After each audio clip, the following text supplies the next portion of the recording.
Go Figure TV. Revolutionary salute. Revolutionary salute. Like, share, subscribe. Welcome to the House of Revolution. You know, I'm your humble host, the the Revolution, and we have got to get into the debate from last night. How the Democrats have turned on Joe Biden. They want him gone. First of all, y'all be sure to wipe your feet. Hold on. You're in the House of Revolution. That means hit the like button, like, share, subscribe. YouTube hated on the live yesterday, y'all. They took it down. More lives from YouTube saying I was promoting old information. That's new information. They some haters. And they don't want people to talk about the Yemeni kicking their butt and embarrassing them. But we're not here to talk about that. So anybody wants to know what happened to their live from yesterday, YouTube happened to it. I'm the most banned man in America. But let's get to tonight's information. They'll probably take this down tomorrow. We don't care. Let's get into the Democrats. Finally having to admit Joe Biden is too old. He can barely speak.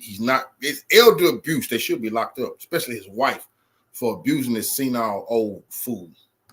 Genocide Joe Biden just put on one of the worst debate performances that we ever seen, that essentially confirmed what everyone already knew, that he is not fit for the job. I mean, Joe Biden's performance was so bad, it was almost like elder abuse. It was definitely elder abuse, but also who the hell is running America? Because now the whole world know it's not Joe Biden.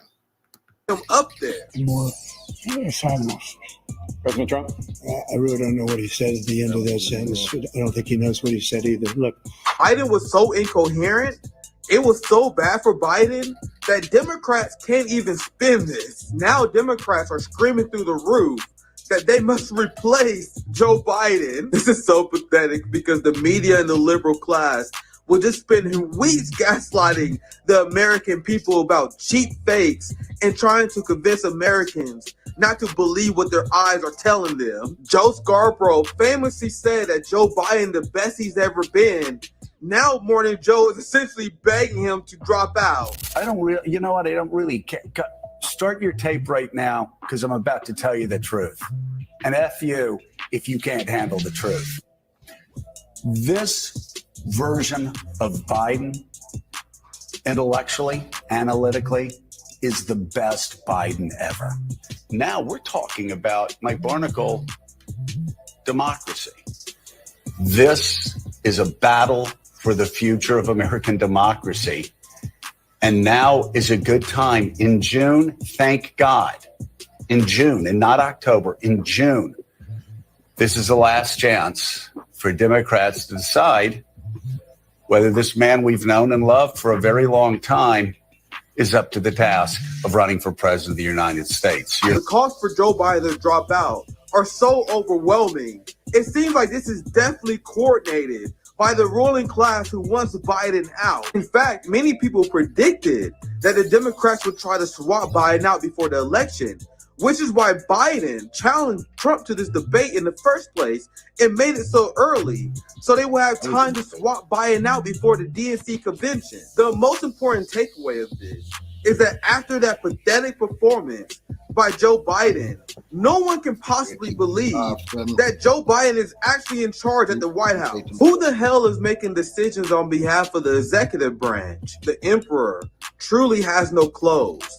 The left tried to warn liberals about Biden. They didn't listen. Now they're going to lose to Trump, and they deserve every second of this. But that was not what we needed from Joe Biden, and it's personally painful for a lot of people. It's not just panic, it's pain. I know it's painful. Of what we saw tonight. I know it hurt shoes shine up. He's been shining them shoes at Joe Biden. Now look at that. People have been going to meet Joe Biden, a goddamn corpse.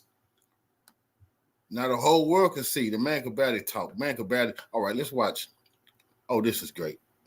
This is great. Let's watch CNN. I mean, in tears. They can't believe the world. Remember, they've been knew that.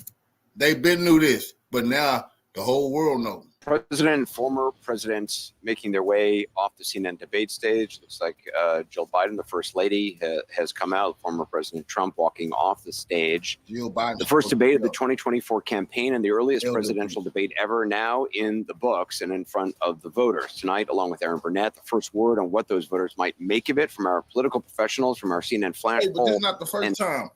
When I look in the history, Ronald Reagan was a comatose corpse. His last term in office, his last 4 years, you can Google it. His wife was running the White House. Man, they was having seances in there and everything. They was bringing in witches in there to read the stars to see if he should go out. Once he got shot by Senior Bush, who tried to take over, they didn't trust nobody.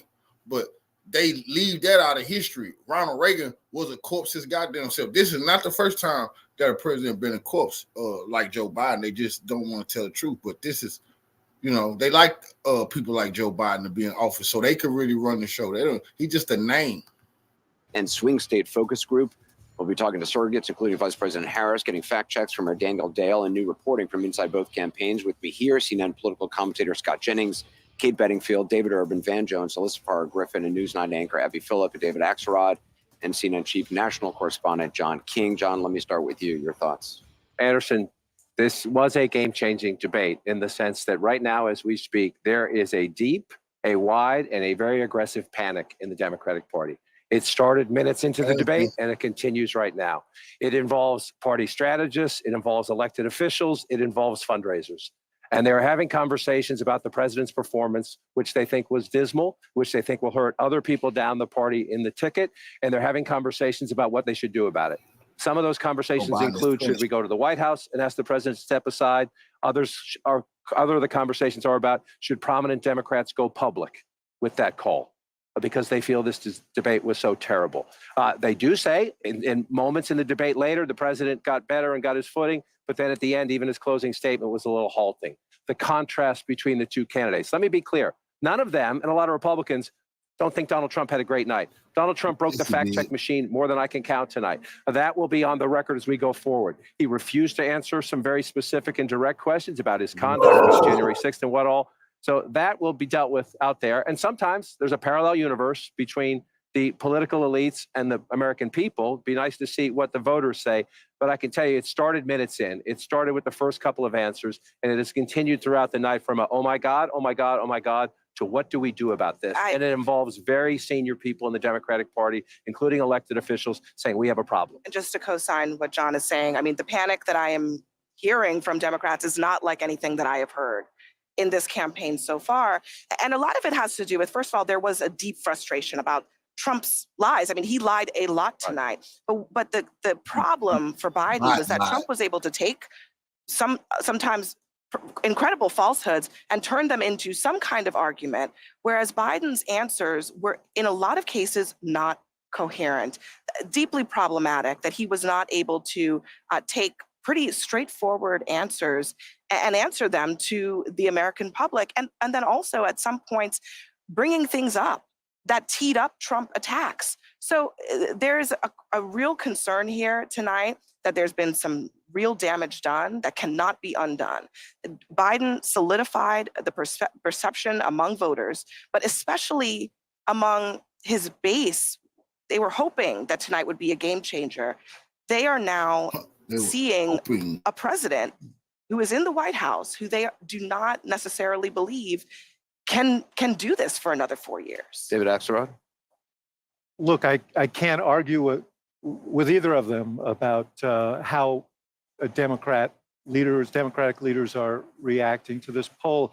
We said at the beginning that each person had a fundamental goal. And for Biden, that goal was to appear energetic, engaged, and look like someone who is capable of serving for another 4 years for president. That was job number one. I actually think he scored a bunch of points. I think if you just judge this on sort of policy stuff, he did score a bunch of points on issues like abortion, for example, on some of the economic issues. But there is a feeling, I think there was a sense of shock, actually, how he came out at the beginning of this debate, how his voice sounded. He seemed a little disoriented. He did get stronger as the debate went on, but by that time, I think the panic had set in, and I think you're going to hear discussions that I don't know will lead. They keep saying he got stronger. Yeah, they gave that man something with a time release in it too. God damn it, they gave him some pills with a time release in it. To anything, but there are going to be discussion about whether he should continue, and I think part of it is Donald Trump did not meet his mission either. He could not resist the temptation to be nasty, to prevaricate about a whole bunch of things, about his own record, about Biden's record, and to seem petty and small at times. So what you saw was a candidate who's deeply vulnerable and a president who may not be able to take advantage of it. Listen, if anybody in America thinks that was even close to being an okay debate by Joe Biden, I'm living in a parallel universe. That was an unmitigated disaster for President Biden from the second he walked out to the closing statement. The biggest issue for Democrats is abortion, and he couldn't give an answer. He gave an answer he couldn't even give a coherent answer on the biggest issue for Democrats tonight. I've heard from leading Democrats across the United States, elected governors, congressmen, who are texting me and saying, I'm worried I'm going to lose if Joe Biden's at the top of the ticket. Bob Casey, I promise you tonight, in the state of Pennsylvania, is thrown up in his mouth because he knows that if he's got to stand next to Joe Biden, he's going down in Pennsylvania. If he's on the ticket, I don't know how it's going to work. Yeah, look, it was a really disappointing debate performance from Joe Biden. I don't think there's any other way to slice it. His biggest issue that he had to prove to the American people was that he had the energy, he had the stamina, and he didn't do that. And so I think that is of concern, and I think for a lot of Democrats, that's very disappointing. I will say Donald Trump also had some really rough moments in this debate, and talking to the Biden campaign, they say their dials started really moving away from Trump as he was increasing his personal attacks on Biden. So I think there was a lot about his kind of character and the kind of personal nastiness that he was putting on display, that doesn't help him with the swing voters that he needs. And I also think you saw him continue to get sort of more and more animated across the course of the debate and, give some really problematic answers about January 6th, some really problematic answers about Putin. So, Donald Trump did not get off scot-free tonight by any stretch. But look, there is no two ways about it. That was not a good debate for Joe Biden. That was painful. I love Joe Biden. I work for Joe Biden. He didn't do well at all. He did not do well at all. And he looked, I'll give you the analysis, kind of have the old man versus the con man. I can walk you through how I'm supposed to see it and say it, but I just want to speak from my heart. I love that guy. That's a good man. That's a lot. He loves his country. That's a lot. He's doing the best that he can. He commit treason. But he had a test to meet tonight to restore confidence of the country and of the base, and he failed to do that. And I think there's a lot of people who are going to want to see him consider taking a different course now. We're still far from our convention, and there is time for this party to figure out a different way forward if he will allow us to do that. But that was not what we needed from Joe Biden, and it's personally painful for a lot of people. It's not just panic, it's pain of what we saw tonight. They know it's over. And if I may just add to that, I think Joe Biden lost in the first 3 minutes. I think a lot of voters probably tuned out, and millions of people are having conversations with their families, with their friends, of if the president is up to the task and if he should step aside. And I'm someone who believes the former president is a threat to democracy. I think he is a threat to the America as we know it. He wants to fundamentally change our institutions. He has laid out what his plan is. Good. I am not confident that that is the man to take him on. You cannot tell me democracy is on the line and then give that performance tonight. If based on that, in 18 weeks, Donald Trump will be the president-elect. The people doing focus groups tonight, and we'll see if our dial group with Laura Coates confirms this, say that Biden actually scores pretty well on the issues when he's talking about the substance. And Trump's numbers went down both because he was ducking questions, he was lying about some things, and he was refusing to answer. Some of it was the tone. They don't like it. So when you see that, when you see sort of the statistics, you're going to look at like, oh, that's a mixed. Trump embarrassed CNN last night. They say he lying. He exposed them about their 51 U.S.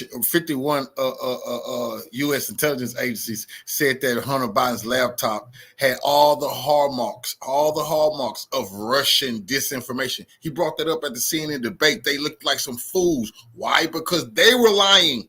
You see, that's why today they come out to program the people. They're gonna say he lied because he had energy up there. He was giving his state. All politicians have propaganda.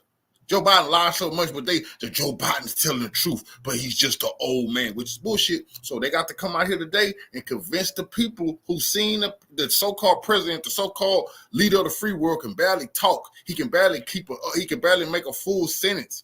There was nothing they could do. But here they are trying to fix it on TV, convince people Trump was lying and Biden was making some good points, but you just couldn't hear him or understand him. Well, how the hell do you know it was a good point then? Bag. But to Vance's point about the president's performance, that's what caused the panic. So the question is, and my question actually is, what happens? Because it's a great political strength of Joe Biden is his resilience and his stubbornness. Yeah. It's also sometimes a blind spot because he is so stubborn. It's going to be very hard to someone, and I don't know who it is, who could go to Joe Biden and say, you need to do this. Number one. And the question is, again, like I'm just telling you, to Abby's point, I've been doing this for 30-something years, going on 40 years, and I have never, ever had what happened on this. See these people begging for Obama to pull the plug with Joe Biden and put Michelle in there. Y'all better understand this, because Michelle Obama is actually more popular than all of those clowns put together, because this is a popularity contest. Trump already proved that. That's what they really want. That's what they really want. Hillary's pissed off. She want to get in, but I seen in the headline, I didn't even look at the story, that it's some beef. It's been beef between the Obamas and the Bidens, because I keep telling people Obama family is the most powerful political family in America. They took over the Clintons. So when they saying it's only a couple of people who can force Joe Biden's hand, it's Obama. But what they better understand is he's going to replace him with his wife, if anything, so he can rule again. That's real. This thing tonight happened in the middle of a debate. It started early and it continued. And to Van's point, Van made a very important point. These are people who love Joe Biden, who credit Joe Biden for kicking Donald Trump out of the White House. They're Democrats. The Democratic Party is a very diverse party. It fights about a lot of things. It has generational issues. It's had regional issues and everything else. The thing that unites the Democratic Party is trying to keep Donald Trump from getting back into the White House. They love Joe Biden for kicking him out. They don't want him back. They came into this debate nervous that Biden was in a weak position. They leave this debate panicked. John, if you love the guy, how could you put him out there? If you love him, if you love Joe Biden, if that was my father, you don't put a guy in that situation. It's a great point. These guys know this better. These guys know this better because they talk to them. There's this legacy in the Democratic Party. You don't challenge the incumbent, because when it's happened in the past, they haven't beaten the incumbent, and then the incumbent has lost the general election. It was actually Donald Trump that helped make Joe Biden the nominee, because there was a feeling that if there were a primary, that would weaken, that Biden would probably win, but it would weaken him in a general election. And so there were people who could have run and didn't run, because the history of that is bad. The point is, now he is the nominee of the Democratic Party. This isn't the 60s, okay? Voters choose the nominee. He is the nominee. Only he can decide whether he's going to continue. And as you point out, and as Kate knows very well, this is a guy with a lot of pride and who believes in himself. And the idea that he's going to say, you know what, I had a bad debate, I think I'm going to walk away from this, I find it hard to believe. Hell no, he ain't walk away unless they tell him Hunter Biden ass going to federal prison. They might threaten Hunter Biden behind the scenes, and that's how they're going to get Joe Biden ass up out of there. Because unless they threaten Hunter, man, Joe Biden ain't going nowhere. If you tell him, hey, Hunter ass going to get 20 years federal, he might give a damn about the boy. But Hunter might sleep with the fishes. Joe might whack him before he'd have to leave office. That's too much power to just give up. Okay, guys, I've now checked the press. It's officially over. You guys ready for the headlines? Okay, because this is it's already past the tipping point. So Mediaite's a good place that summarizes things real quick, especially the media. Yeah. So let me read you their headlines one after another. Breaking: shocked MSNBC host reports panicked Biden inner circle discussing dropping out. Okay. So it's already happened. They have an opinion piece next on Mediaite. Biden should drop out. Next, CNN's Van Jones, on the verge of tears, says Biden should be replaced, quote, if he will let us. There's no if he will let us, okay? Biden. You know what you do? You shame him until he does. Say, oh, you're gonna risk the country for your ego? You narcissist maniac, right? Yeah. And then you drive him out. But do they have the the willpower to do that? Or are they just gonna bend back down? Are they gonna bend the knee again? Is this gonna be like Trump and MAGA, where no matter how crazy he is, they bow to the Mad King, right? So right now they're well, let's see what happens. Publicly, I think that behind the scenes, privately, pressure.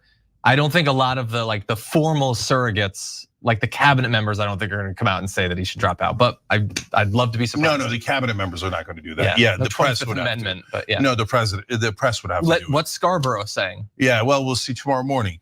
But right now, I've never seen the establishment press be this tough on an establishment candidate. 3 headlines in, but I got more. Chris Cuomo declares Trump and Biden are an embarrassment to the country after the debate. I actually felt bad for the moderators. Listen to this one. That's ridiculous. Okay, don't worry about it. There's another one. Well, look, you'll like this one. Disgraceful. Liberals fume over CNN debate moderators declining to fact check Trump, right? Thank you. They gave into the pressure, no question. And then finally, but there's tons of these. Oh, here's another one. Drudge Report sounds the alarm over Biden debate disaster. Operation Replace Biden is the big headline on Drudge. And then finally, deep, wide, and very aggressive panic. CNN's John King reports Dems may ask Biden to step aside. Okay, so both CNN and MSNBC inside sources reporting, and I'm gonna read that quote from John King again, deep, wide, and a very aggressive panic. Wow. Because remember, guys, establishment never breaks ranks. The way they beat Bernie last time is Bernie won the first 3 states, and then the establishment circled the wagons. Okay, they closed ranks, and they always stay on message. It is a propaganda machine like no other. It's, I think, the greatest propaganda machine that's ever been built. And so for them to break ranks and say that the head of the establishment should step down, unprecedented. I've never seen anything like this after a debate. Never. Not a tenth of it. That's because it's too obvious. So we said when the debate coverage started 5 hours ago or whatever it was, okay, always watch the Young Turks on debate nights. It was super exciting. I mean, I threw in the white towel, our reactions during the minute he lost his first train of thought, we're like, oh no, which we're gonna show to you in a minute. Okay, so we said when we started this is going to be the most important debate in our lifetimes. Boy, were we right. We said that the bar was down here and he got on hands and knees and got under it. Yeah, we said it was the lowest bar ever, but we weren't sure he could clear it, and he didn't. I predicted that he would win the debate, and I knew 45 seconds in that this thing was over and he needed to be replaced, and it only got worse from there. Yeah, I'm gonna say it one more time, Young Turks audience, smartest audience in the world. I tell you guys know stuff better than mainstream media all the time. I read the member comments on the air during the show, etc.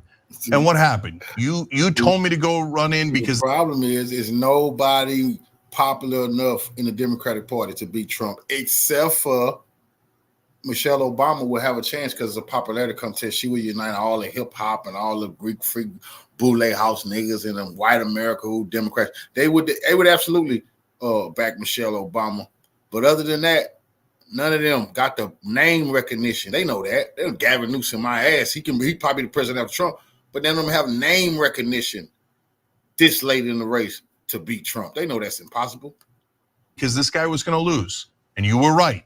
That's why I polled you guys, because I wanted to see, am I the crazy one? And you said, no, go, because we're gonna lose and we don't wanna lose to Trump. You were first and you were right. Okay, except one thing, I wanna give one piece of credit here to the only people that were ahead of the Young Turks, Marianne Williamson. Okay, I know everybody go catch feelings or whatever. Yeah. Oh my God, I heard on mainstream media that she's not. She had the courage and she tried. At least she tried. God bless her heart for trying. And even Dean Phillips. I don't agree with a lot of his positions, etc. But at least the brother tried. He tried. And he was the only one in Washington who tried. So credit to Dean Phillips, right? Everybody else sat on their hands and was happy to run into the iceberg. And everyone was so angry at us for saying that Joe Biden needs to show up to the primary debates. But we said it, not only like you had reasons you wanted him to be there, but I just kept saying over and over, it's an opportunity to know if he needs to be replaced, if he can actually do this. And they hid him from that so that we would not have as much time to replace him. Yeah, well, that turned into an epic disaster. But guys, it's exciting We're going to get a new candidate. Salute. The next 2 months. That is amazing. There's 4 months to the election, and we're going to get a new candidate. How and likely, we're going to have a likely? holy mess getting to that candidate. I asked you how likely you thought it was before the debate. Obviously, it's higher now. Now you're saying we're going to get a new candidate. Yeah. You think it's above a 90% chance? So before the debate, I was the only, in fact, I got asked on a show, and I the chance of replacing, but it was Don Lemon's show. And I got asked on a bunch of shows. I think I said the percentage on his show. I said 25% chance he gets replaced even at this super late date. And Don said that's a conspiracy theory. It's a theory. Well, it's exactly what I told him. I said, Don, I love your brother, but it's not a conspiracy theory. It's just a theory. Like, there's no conspiracy. I didn't conspire with anybody to come up with that theory. It's my theory alone, by definition, not a conspiracy. Okay. So, anyways, so now I have it at 85%. No, 90%. 90%. Yeah. Because the only way he doesn't get replaced after this full-scale panic is his forces come out there and start beating Mika and Morning Joe over the head, and they bring out. But even then, the tide is so powerful. They want that power. And remember, a lot of them not that uncomfortable with Donald Trump becoming president. Donald Trump becomes president, every one of those millionaires gets a tax cut. They like being in the minority. They like being in the fake resistance. It's better because you don't have to lead on anything. You just have to attack him. You raise tons of money because you're opposing him. They like that position. No, it's over. We're gonna get a new candidate. The rich want them tax cuts, man. For the hell with all that class warfare. Y'all bastards been taxing the hell out of poor people too. Let's see. Come on, let's hit some more. I mean, this is just so good. We finna go to the funeral. MSNBC, they over there crying and Trump is a liar. Trump lied all night. That's all they said. It says who? I know you ain't listening to y'all. Y'all are liars. Y'all said Joe Biden was competent. They told the whole world that those was deep fakes. Anytime somebody showed a video of Joe Biden stuck, him mumbling, they said it was deep fakes and be on the lookout for AI. Now that the whole world seen, there ain't no deep fake, there ain't no AI. That man could barely walk, talk, put a proper sentence together. Joy. Yeah, I can relate to having a cold. I have a negative COVID test and a slight cold as well. So I understand not feeling well. And, obviously Joe Biden comes in with certain deficits. He has a stutter. This shoe shining, I was thinking she was saying herself. Now, she had the blonde wig at first. Now that's gone. And she gonna try to do the blonde bald head. Come on now, Joy. Come on, Joy. God damn it. It is more difficult for him to communicate for that reason. So there's a lot to mitigate the way that he speaks, and you can understand it. And we've observed him for a long time. That said, I too was on the phone throughout much of the debate with Obama world people, with Democrats, with people who are political operatives. You see, this was so pissed off when we got white people. They be right at the white politicians be right. This is affirmative action pick. I don't give a damn what nobody say. If this was a white woman, she wouldn't be on no TV, man. If this lady, the only reason she got this job is because she a black woman. I'm getting sick and tired of hearing Joy ass too. Always wrong. Now she gotta come on here and act like she been talking to some black people and act like she been talking to the streets and act like she tied into the Democratic Party who gives a damn. And it's just not looking good for Joe Biden. It never was looking good. She lied all the damn time. With campaign operatives, my phone really never stopped throughout. And the universal reaction was somewhere approaching panic. The people who were texting with me were very concerned about President Biden seeming extremely feeble, seeming extremely weak. One thing I know about all these people who came on here, their phone was just jumping. Everybody was calling me. Anybody can say that.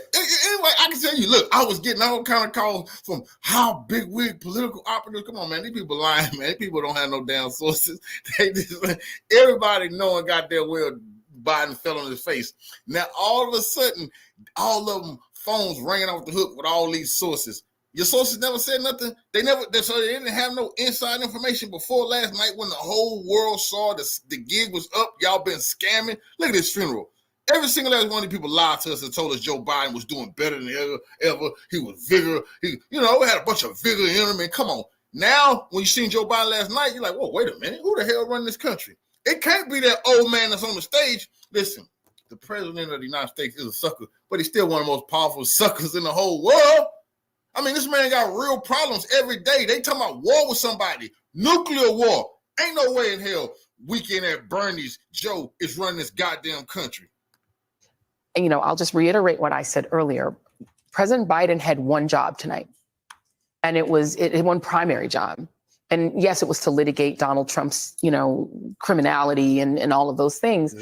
But he had to settle his own party. Mm-hmm. He needed to settle Democrats. Democrats, they always talk about Democrats are bedwetters and Democrats are always panicking. Yes, Democrats are always panicking. They're always scared, right? They're always thinking they're going to lose. Like Democrats are very pessimistic. This is just neurotic. Who they are. They're neurotic. But Joe Biden's job was to reassure them tonight. His job was to calm his party, to make them feel that, yes, I can do this. I have 4 more years in me. I have the ability and the stamina and the strength to do 4 more years. He did not do that. He did the opposite of that. All he had to do was make it through 90 measly minutes. 90, don't you understand that? All he had to do was make it 90 minutes of intelligent, intellectual, political talking. Have some vigor in you. Not be young, but just sound coherent.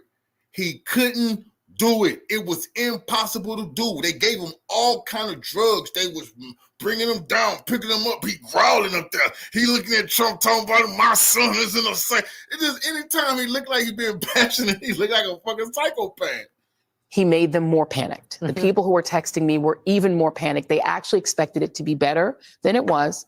And now they're in I won't say a full-fledged panic, but it's getting there. And are people that you're talking to who are expressing these concerns, are these people who are involved in Democratic politics, or are these liberals watching TV? These is not liberals watching TV. These are campaign people. Mm-hmm. These are people who are either Democratic operatives. These are people who are former, sort of Obama world administration people. These are people who are in the business. Okay. So the civilians are also panicking. They're also texting me, but I was trying to kind of ignore the civilians and really. She really just checked it, talking about, is these insiders, when she said, are these liberal civilians, she like, do you talk to your granny? Who do you talk to? Your cousin? Who the hell you talk to? She knows she lying. You ain't. Let's show us your phone. Who your sources? Her and Stephen A. Smith got these mythological sources where they be lying on TV all the time. White people not gonna have that. They look at that white lady like, who you really was talking to, Joy? Look at Joy's face. Look at her face. She caught lying on TV. Ain't nobody told you nothing, Joy. We talked to the campaign folks. People are, they're worried, and there is, it's not a full drumbeat yet, but there is talk of, look, here's the thing. I know a lot of politicians. I just happen to know a lot of them at a lot of levels. No, you they don't. all believe that they have a unique ability to run the race that they passionately want to run. And I know for a fact that Joe Biden passionately believes that he is the only person who can beat Donald Trump. And he has evidence of it because he did it before. Right. He knows that he has certain demographic strengths that Donald Trump cannot counter. He is the... You see how she's trying to use us? He has certain demographic strengths. Black people. You see, I told you the only reason she got this job, bro, is because she's black. This white lady, nobody want to hear her. She would not have no job on MSNBC. Who knows what this lady be doing? But she here playing a token affirmative action hire. Now she's saying, Joe Biden, he's got this, this demographic that Donald Trump just can't get away. That's why I'm here. I'm part of the demographic. This is disgusting, man.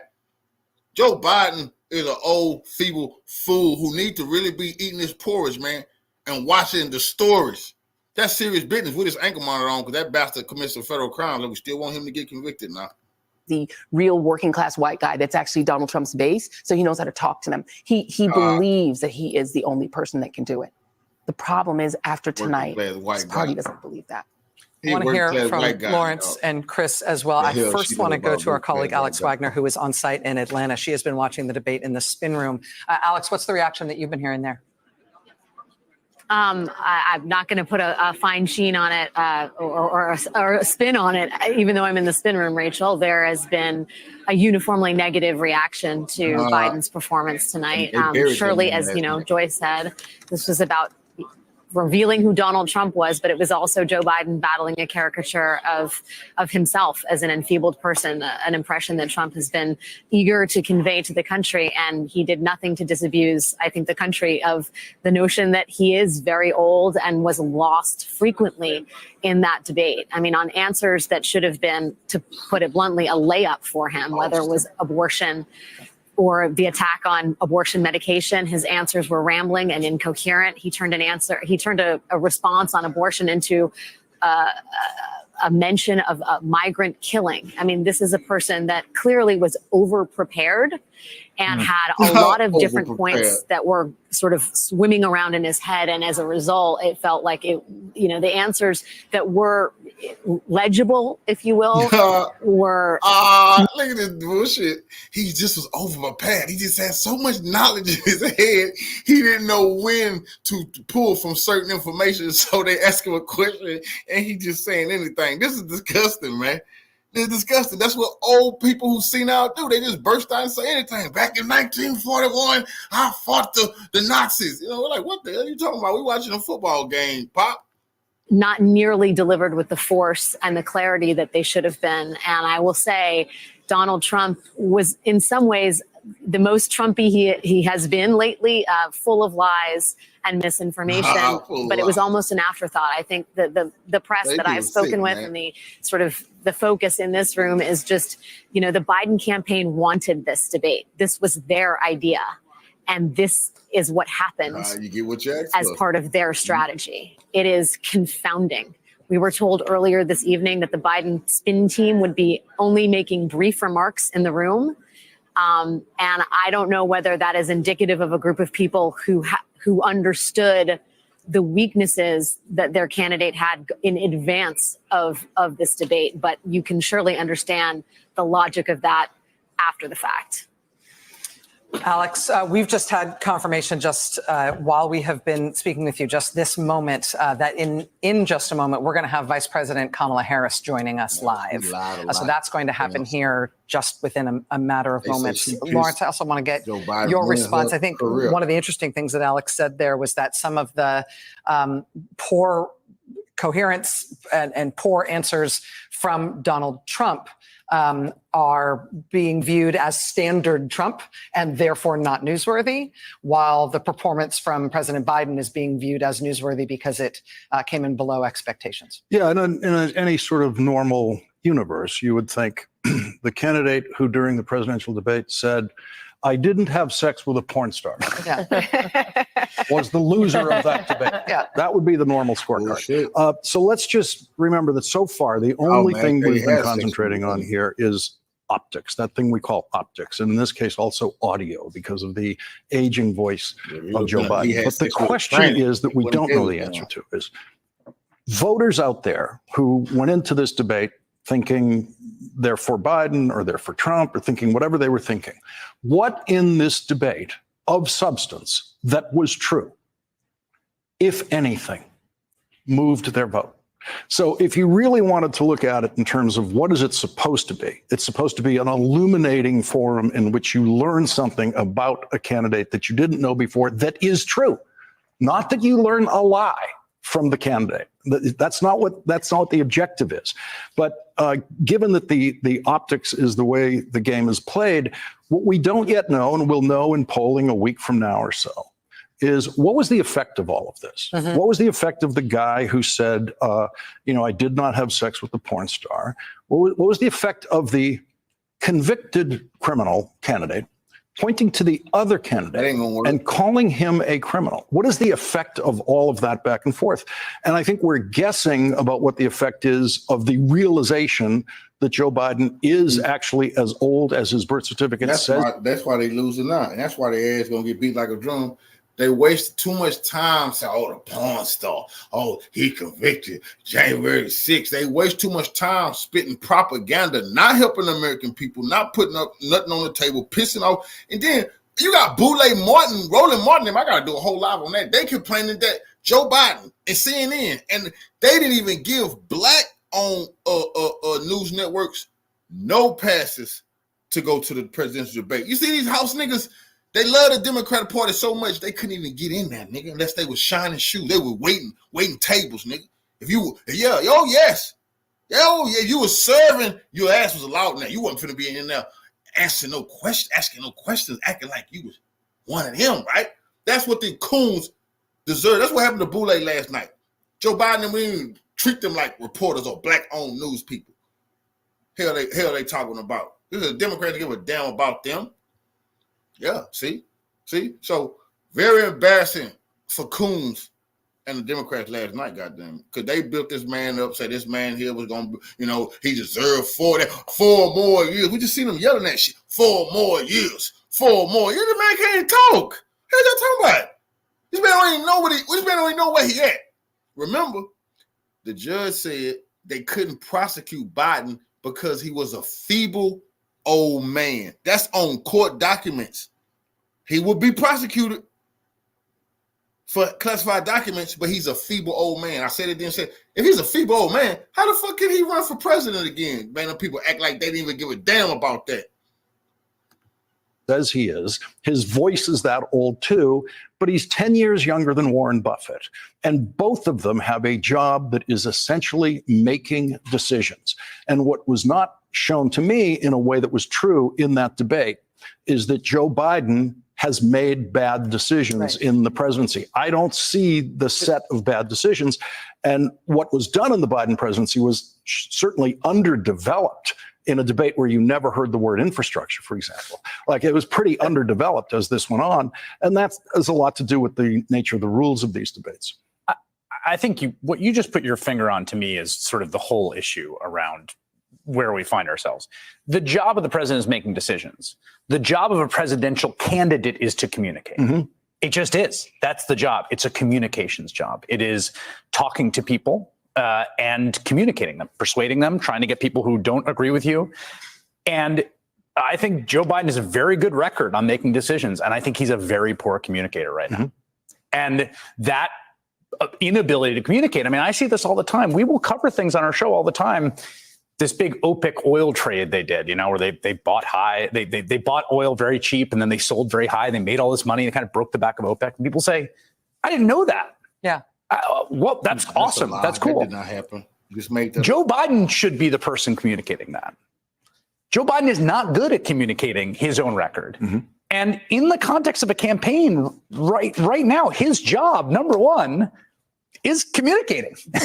So that, and I don't disagree with you. I mean, I think you're right about the decision making, but I think the reason that there is all this, anxiety and all this stuff is because ultimately, and particularly in the television age, a lot of the presidency is communicating, but particularly when you're running for re-election, when it is the thing that is the most important thing. But there's another job of the and this is even pre the television era. There's a reason that FDR was never shown in his wheelchair.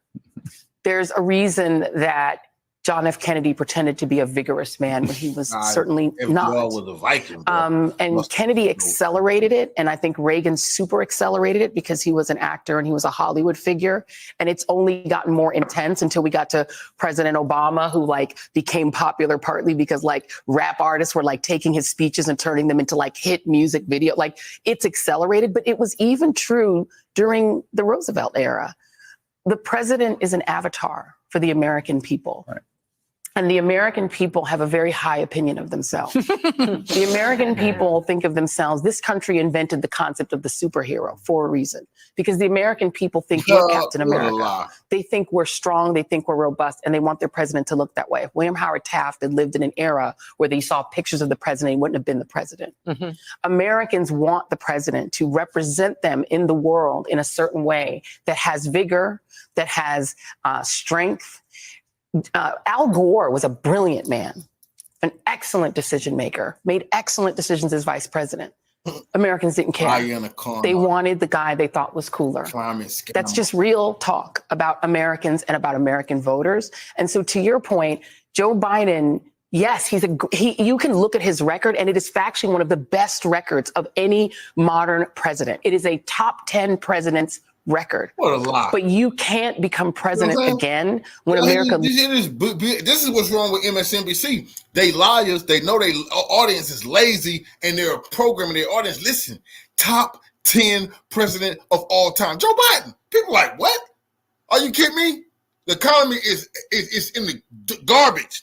We're facing World War III. Might go to war with China, North Korea. Could be the Middle East dragons. We're on the brink of war with Russia. What the fuck is this lady talking about? We paying more in taxes, making less, no, raises not coming through, property taxes getting higher, rent getting higher.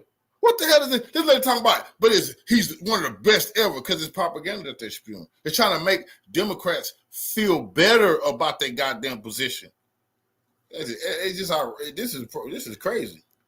Looks at you, and that avatar to them looks broken.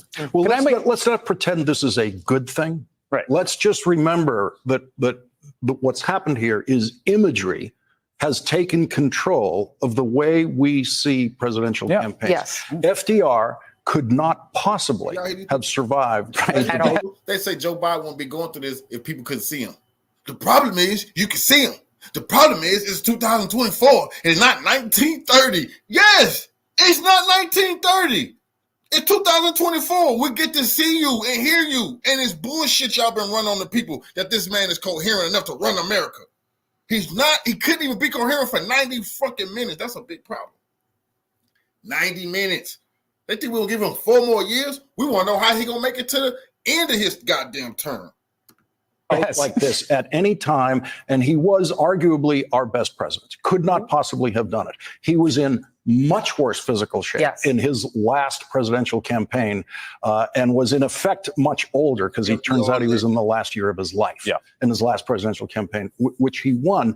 But we don't have a better government because we've turned to the most superficial components of politics to decide our candidates. If we did that in the 1940s, FDR would not have been president, and good luck with World War II. Can I say, hey there, MSNBC fans. I'm Luke Russert, and be sure to join. They hate FDR, they hate Putin. They defeat the last. These people should be ashamed of themselves. If people actually seen FDR in the wheelchair, man, shut the hell up, man. It ain't 1930. Y'all bring up FDR to make an excuse for Joe Biden. Now let's see more funeral.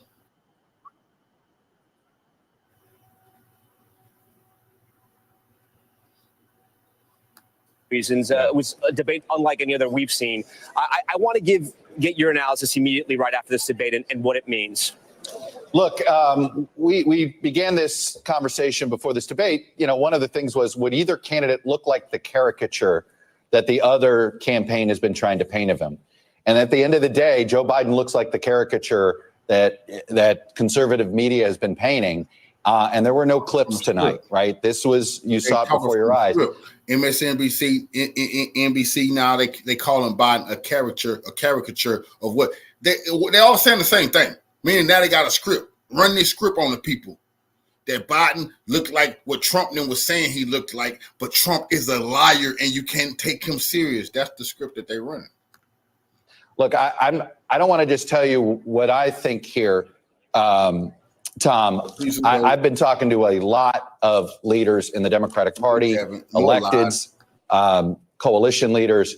There's a full-on panic about this performance.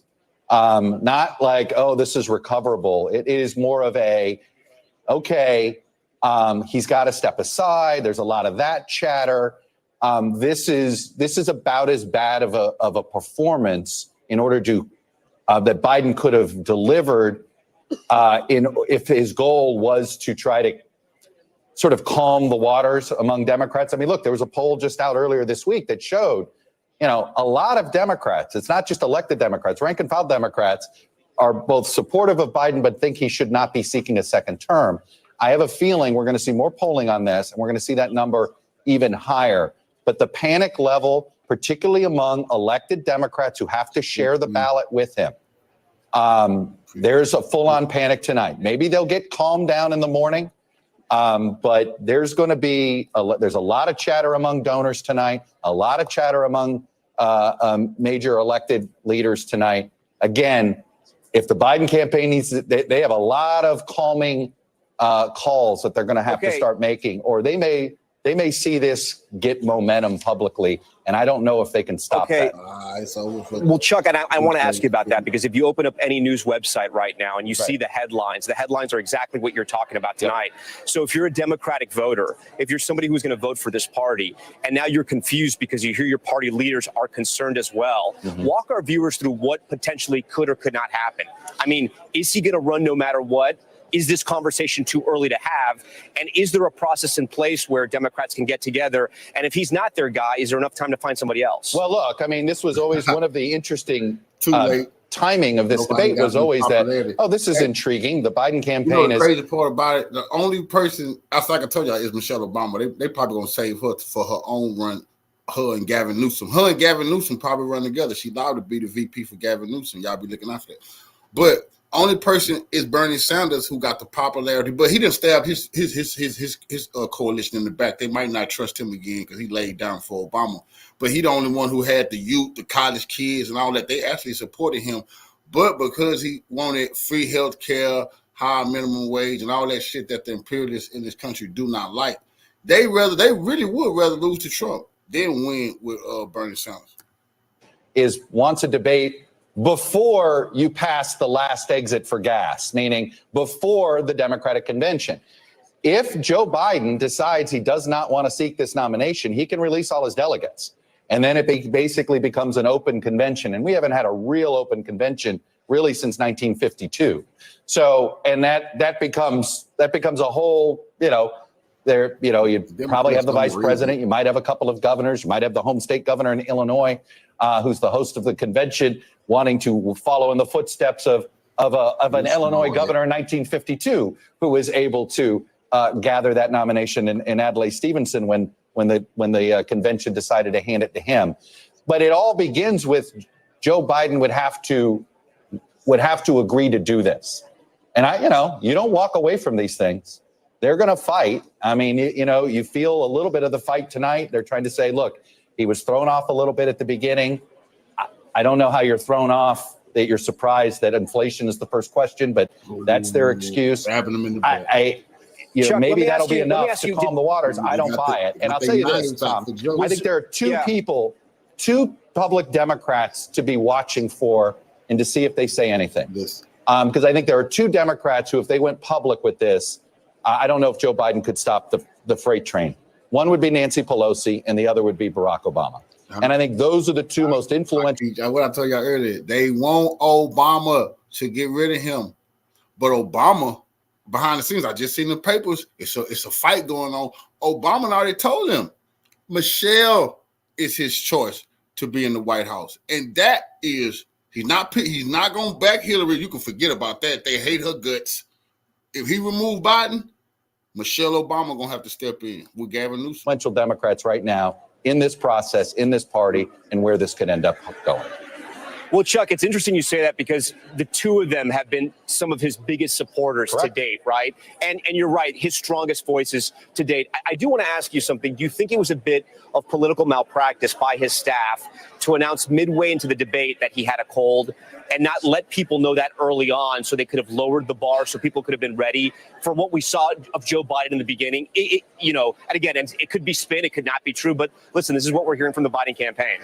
Well, I mean, put yourself in their shoes. Do you say it in advance? He's got a cold, and then it looks like you're really trying to lower the bar, right? I don't think there's any good answer there. But look, that was, among the feedback I got from one elected official who said, that's his performance after 5 days at Camp David. That's after rest. So I do think, frankly, the campaign had to come out with some explanation because he had all the rest you could ever get, all the medicine, all of the advisors you can get, and then that's the best he could come up with. Not being able to make a coherent statement, losing focus, mumbling, stuttering, could not maintain vigor for 90 minutes. This is crazy. I guess the cold is what they got to hang their hat on this. No more. Thanks for watching. Stay updated about breaking news and top stories on the NBC News app or follow us on social media.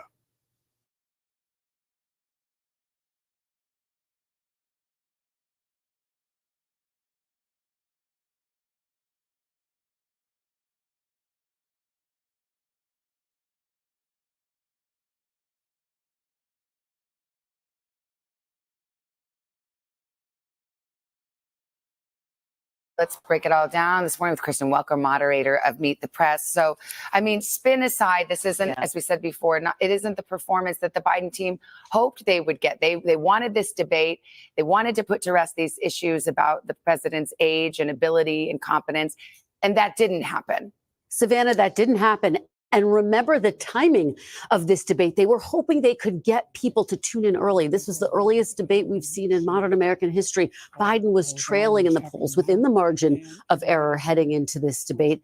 And so they wanted to put those concerns to rest. Instead, we got widespread panic among Democrats overnight. One texting me saying this is a disaster. Another saying this is hard to watch. Yet another saying this race is effectively over. So you cannot overstate the level of concern. Again, the campaign trying to tamp that down, saying, hey, look, we can move on from this. He had a slow start, but he picked up as things got going. But this was really a tough night for President Biden. You could read the opinion pages today, influential, thought leaders who are Democrats, allies of Biden, who are saying, okay, he should bow out. They should replace Biden. I mean, what is the reality of a scenario like that? When you talk to some veteran Democrats, they say, it's too late to really think about replacing him. However, others say, no, it's not. There's still an off-ramp. There's a convention.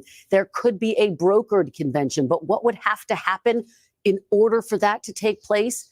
President Biden would have to decide that he is going to step aside, that he's going to effectively unleash his delegates. How would that happen? Couple of things to watch for. Watch for the polls, Savannah. If they start to significantly drop, that's when this goes from the opinion pages of the newspapers to potentially real planning. And then you'd need high-level Democrats to get into this conversation.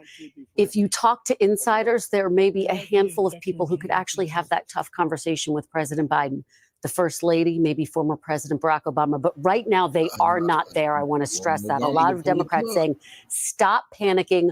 We have had tough moments before. We can move forward. And I want to get to former President Trump, because if we're looking, sheerly at performance, he had a good night. But on substance, he did, again, unleash a torrent of lies and false statements and misleading claims. Torrent is the right word for it in almost every single answer, right? The lies. These people said Hunter Biden's laptop was Russian disinformation. These are the liars, and Trump pointed that out last night. These people, now they want people to believe you can't believe a word he's saying. Don't worry about that. He had his vigor. He was focused for 90 minutes. He was combative, as you should be as a world leader. It's that he's lying. Politicians use propaganda. He's lying because he's an evil man. You see, they don't understand it hasn't worked.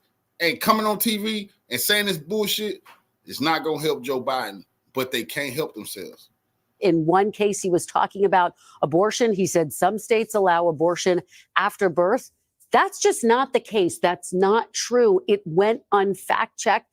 In part, you could argue because the mics were muted. So he was allowed to kind of have those torrent of lies. On January 6th, he continued to lean into this idea that those who have been convicted have in some ways been wrong, despite the fact that more than 100 of them have pleaded guilty to their crimes. And he yet again, Savannah, refused to unconditionally commit to accepting the election results. Democrats say that's going to drive away independent voters. Focus groups overnight showed that voters were turned off by those types of statements. But we will have to see how this all plays out in the coming days and weeks. We'll be watching. Kristen, thank you. Focus groups. Those rigged groups. The people wasn't turned off. They laughing at Joe Biden. Man, y'all keep telling these lies, trying to see they want people to believe. No, think this way. Everybody's thinking this way now, which is a bunch of goddamn BS. People should be ashamed of their goddamn self, but they not, because they're getting paid right now to try to patch up the Democrats' opportunities to, stay in their White House so they can keep stealing. This the big guy. He want his 10% at all costs, man. Right now, everyone is having to live in the reality of like, holy shit, that was bad. How long before the spin takes hold and it's like, well, Trump was lying and he said this bad thing and everyone's just not focused on the substance and Biden had a cold and seriously, how long before they can reconstruct all of the like artifice and Potemkin village of Biden competence that they had carefully constructed prior to this moment. I think they're making that decision right now. I think literally right now, they're scrambling to try to figure out if they can put the cat back into the bag. Because I think if Joe Biden says, no way, I'm in it, Jack, and I'm not going anywhere, Jack, then everyone the will... idea that Yeah. you would... Jack. I was just...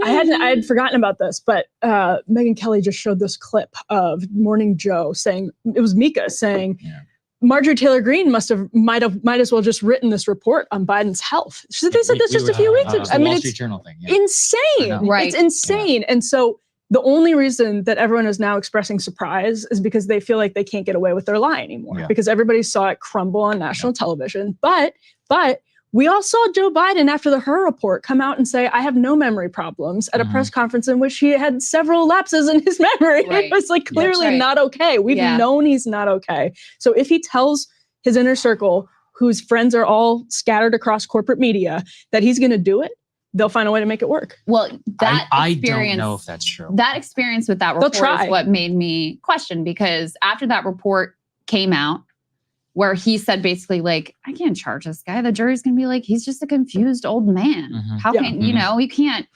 put this man in front of a jury, and he can't even remember when he was vice president. That was part of it. Couldn't remember when his own son died, right? That was the type of memory lapses that he was reportedly having. And there was a moment in the media when there were a bunch of pieces written. People were like, oh my goodness, this is really bad. Like, Democrats need to do something about this. And then very quickly, the ranks closed again. And, you know, you had people out there saying things like that. And I don't think they can get away with it this time, though. That's my inclination is they can't. I don't know. I don't know. It's one thing to that point. I mean, it is one thing to see it in a report. Yeah. It's another thing to watch it yourself. Yeah. Right. And that does make it quite undeniable, and especially coming on the heels of the G7 and the clips that came out of that, et cetera. I think there's the for and against case is that first time, remember there was Andrea Mitchell when Biden was losing in 2019 and early 2020. Yeah. Andrea Mitchell has that segment and be like, we need to ask serious questions about Joe Biden's age. And then 6 months later, she's like, it was a stutter the whole time. I never said that before. The reason why I think this one is substantively different is that there's actually very crazy high stakes now at this point where the national public is so much more coalesced around he is old that if they try to do a similar like walk back that they did before, that they would lose even more credibility. Look, even these shameless liars, we have to believe, have a line. But I also wouldn't put it past them. I wouldn't pat it past Andrea Mitchell and all them to roll out the stutter. So I just don't know. Griffin says we've got a CNN clip to give us all a flavor. We haven't watched this, so we can react to it live. Let's take a listen to how things are going over there. It involves party strategists. It involves elected officials. It involves fundraisers. And they're having conversations about the president's performance, which they think was dismal, which they think will hurt other people down the party in the ticket. And they're having conversations about what they should do about it. Some of those conversations include, should we go to the White House and ask the president to step aside? Other of the conversations are about, should prominent Democrats go public with that call? Because they feel this debate was so terrible. That's So, in Ryan, the first 10 minutes afterwards. Keep that in mind. That is interesting because he raises a good point. Because again, we're not thinking about people doing the right thing for the country or whatever. That's not what we're talking about. We're talking about self-interested political actors who have their own careers and paychecks in mind. He's raising what I think is true, which is that yes, Democrats are going to outperform Biden. But if you have that weak of a candidate at the top of the ticket, it is going to drag down everybody's performance across the board. So if you're a Rosen in Nevada, if you're a Tester in Montana, you're trying to get reelected, you're any number of congressional candidates around the country, suddenly you're going, this is a real problem for me personally. They could also rationalize it though by saying, okay, if it looks this obvious that Trump is going to win, then somebody like a Tester or Rosen actually get benefits because from the voters who want to check on Trump because they think Trump, they kind of like Trump. They prefer Trump to Biden, but they don't want him to have full control of Congress either. So you can see the divided Congress. Yeah, the old divided Congress. There is actually good evidence for that. Ticket splitting is so rare. I mean, there is some ticket splitting. But if you have a candidate at the top of the ticket who is that much of a drag, it's going to be a problem for everyone. It's probably more of a drag. They're going to have to defend him. Then it is a benefit. They will have to defend him every day at every state fair. They'll have to defend him. That's right. We have apparently we have a Joy-Ann Reid clip. Oh. We're going to check in with Joy over at MSNBC from our producers. Let's go ahead and take a listen, guys. I too was on the phone throughout much of the debate with Obama world people, with Democrats, with people who are political operatives, with campaign operatives. My phone really never stopped buzzing throughout. And the universal reaction was somewhere approaching panic. The people who were texting with me were... These white people, they going to fire her. She told these people, black people was standing behind Jim Clyburn too. All the shoe shiners did. Joe Biden, he didn't have nothing to worry about. All of her people that she talked to said Joe Biden is doing a great job. So who can believe her when she talking about somebody called her and told her anything?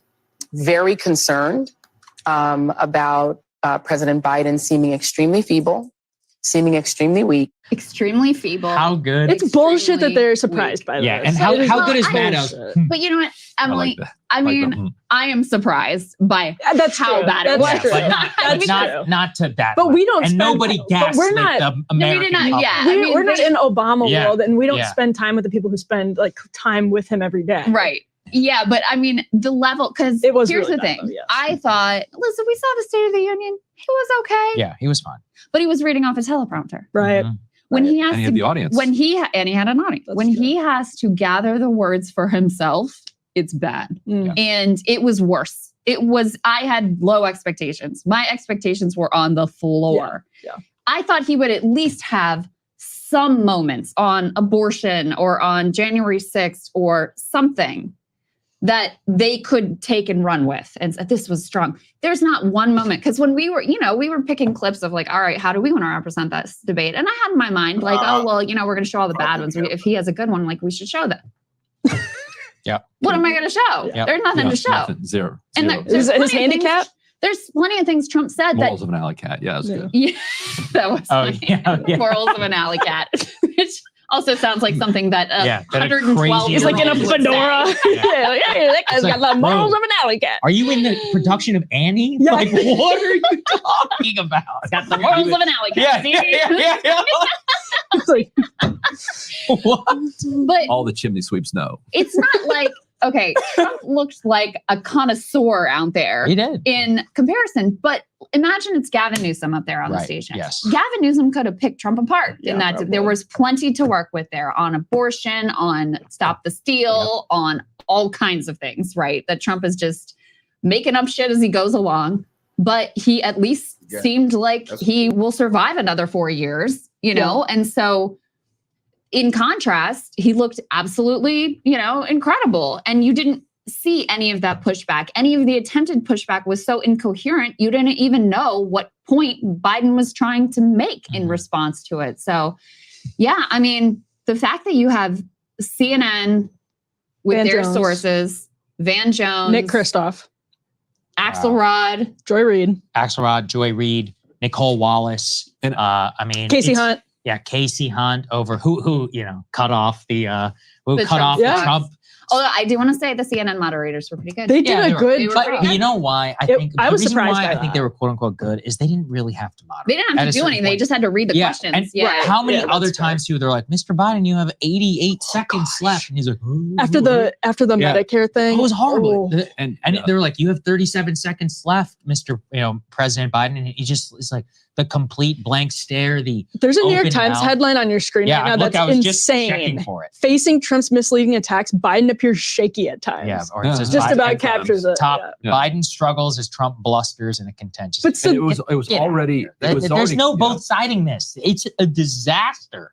It was criminal for them not to have RFK Jr. on from the beginning. Yeah. Right. But after the debate, thinking about that decision, like it changed history in a way, because if RFK Jr. is able to be on there, right? Like you could imagine a huge number of people being like, you know what, fine, I can't do either of these people. I'm with RFK, and that's a good point. And if he gets into the 30s, into the 20s or 30s, then it's game on. Then he replaces Biden almost. And imagine in the swing states. Or Democrats then start getting behind him, being Kennedy, like, right? Look, at least he's on the goddamn ballot. Yeah, whatever. But all right, yeah. Like, At least you're not Trump. Yeah, he was with us on the environment. At least you're not. At least you're not debating your handicap like both of them were. Also, zero chance Biden has a 6 handicap, and no way Trump won those 2 I don't know. clean. Wait, Crystal, can you ask Kyle? New golfer. Can you ask Kyle whether he believes that Biden? I already. I don't have to ask Kyle, but I did talk to Kyle about this. Oh, and okay. he was like, "No results." He was So like, the one cogent thought Breaking Biden was points, able to get fact through check. This was is an actually official. a false statistic. So about we've his golf consulted game. an expert. This is an official breaking points fact check. Crystal, you Kyle's confirm actually very good at Kyle golf. Kalinsky. Kyle's legit at golf. I am a new golfer. And the No fucking way. No way Biden carries his own clubs for 18 holes either. Like, That's right. What? It's like, you're Trump I don't want him driving a golf course. Yeah, no, for real. Don't get I behind don't. anyone. To Trump's credit, Trump didn't even pretend that he would carry his clubs. Yeah. I trust the drunk guys of the golf course more than I trust Biden. He doesn't even drink. I'd be like, don't get behind the.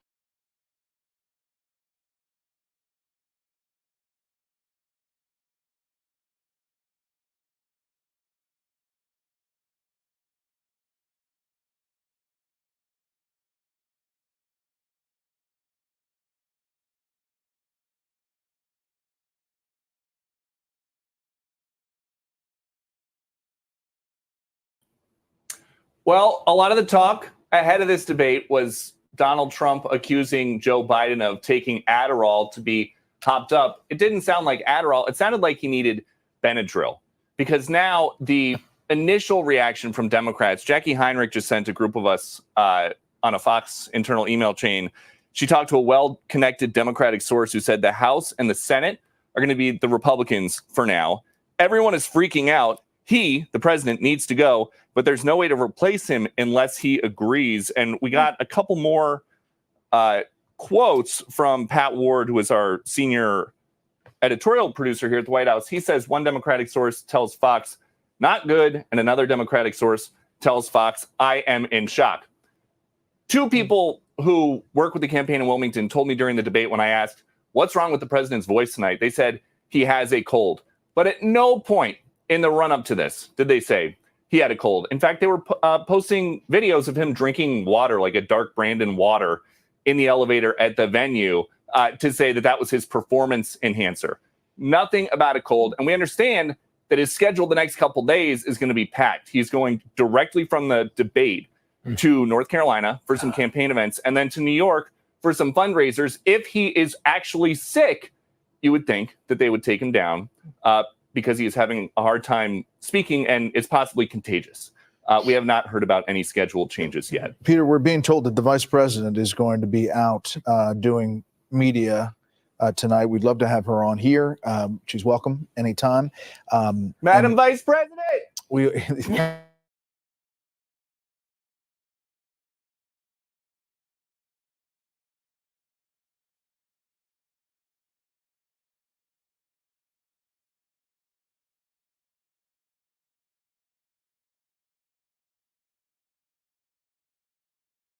And welcome to Hannity. Welcome to Georgia. We start tonight with a Fox News alert. The very first 2024 presidential debate is officially now in the books.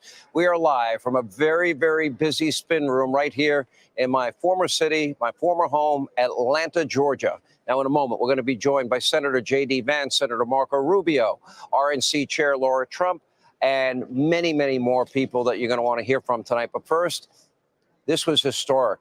This was a night to remember. First word out of my mouth, wow. And by the way, one that Joe Biden will want to forget and probably already has. Biden's performance was the single biggest disaster I have ever seen in a presidential debate in the history of this country, televised debates. A complete, total train wreck. From his opening words, he sounded awful. He looked even worse. He was over-rehearsed. He continually lost his train of thought, mumbling, bumbling, stumbling, fumbling, dazed and confused.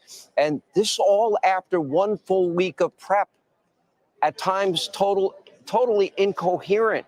And to make matters worse, Joe had the strangest, weirdest stare, like an empty vessel.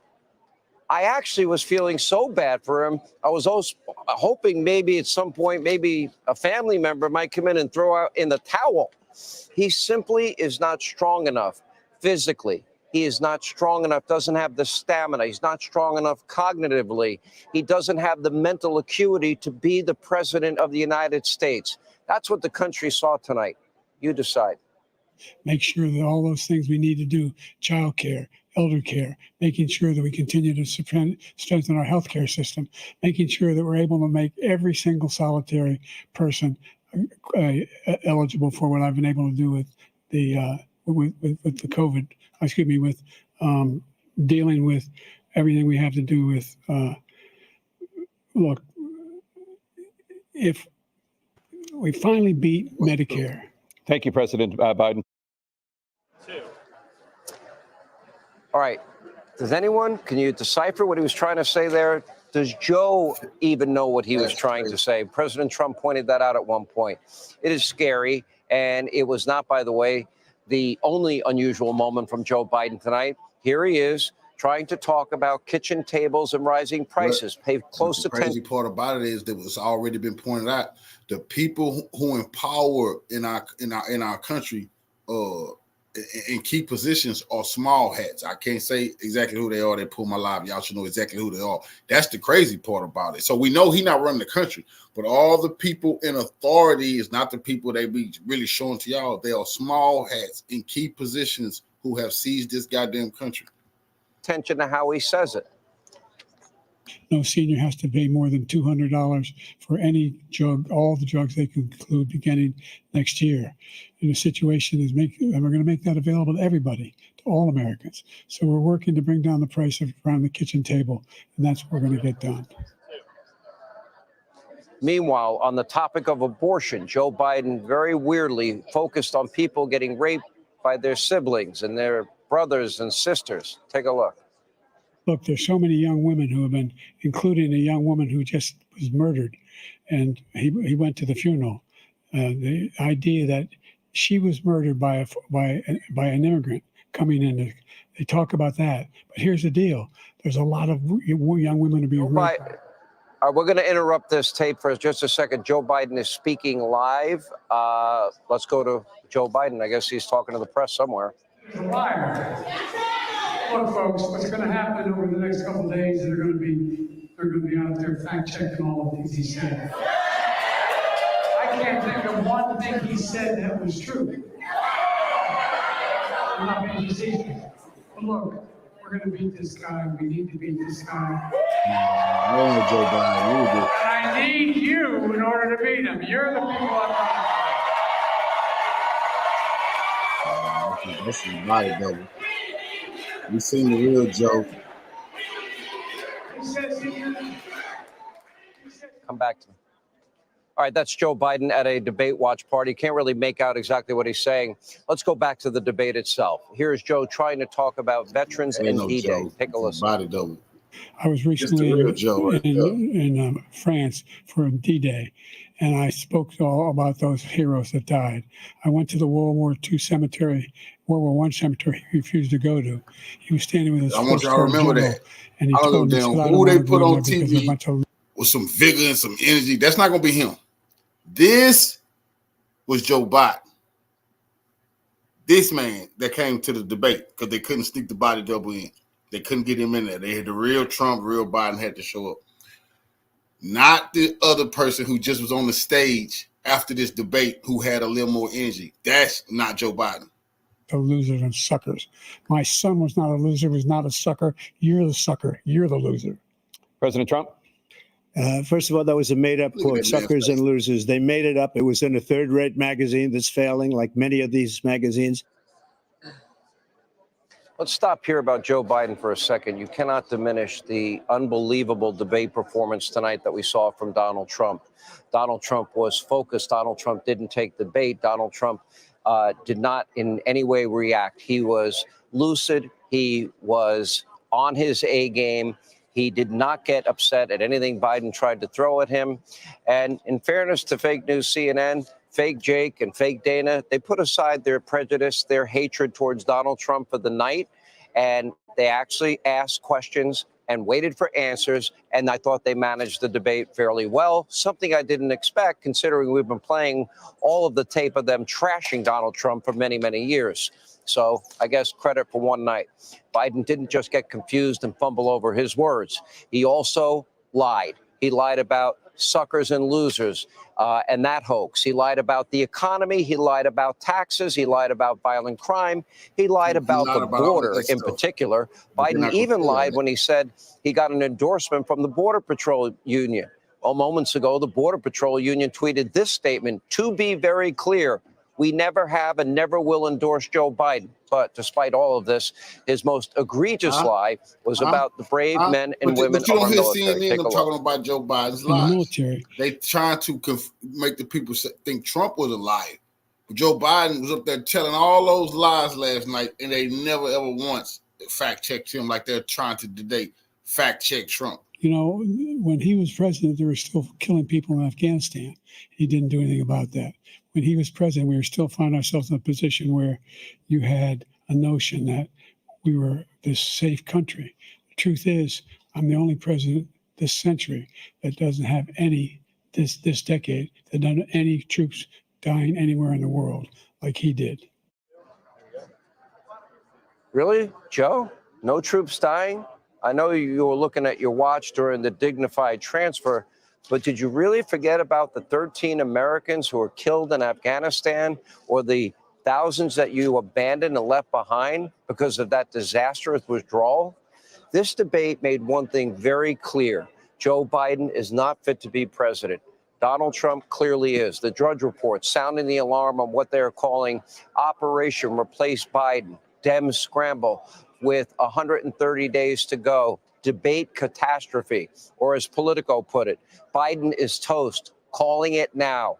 Biden stumbles, rambles in opening of debate. Hey, Sean Hannity here. Hey, click here to subscribe to Fox News YouTube page and catch our hottest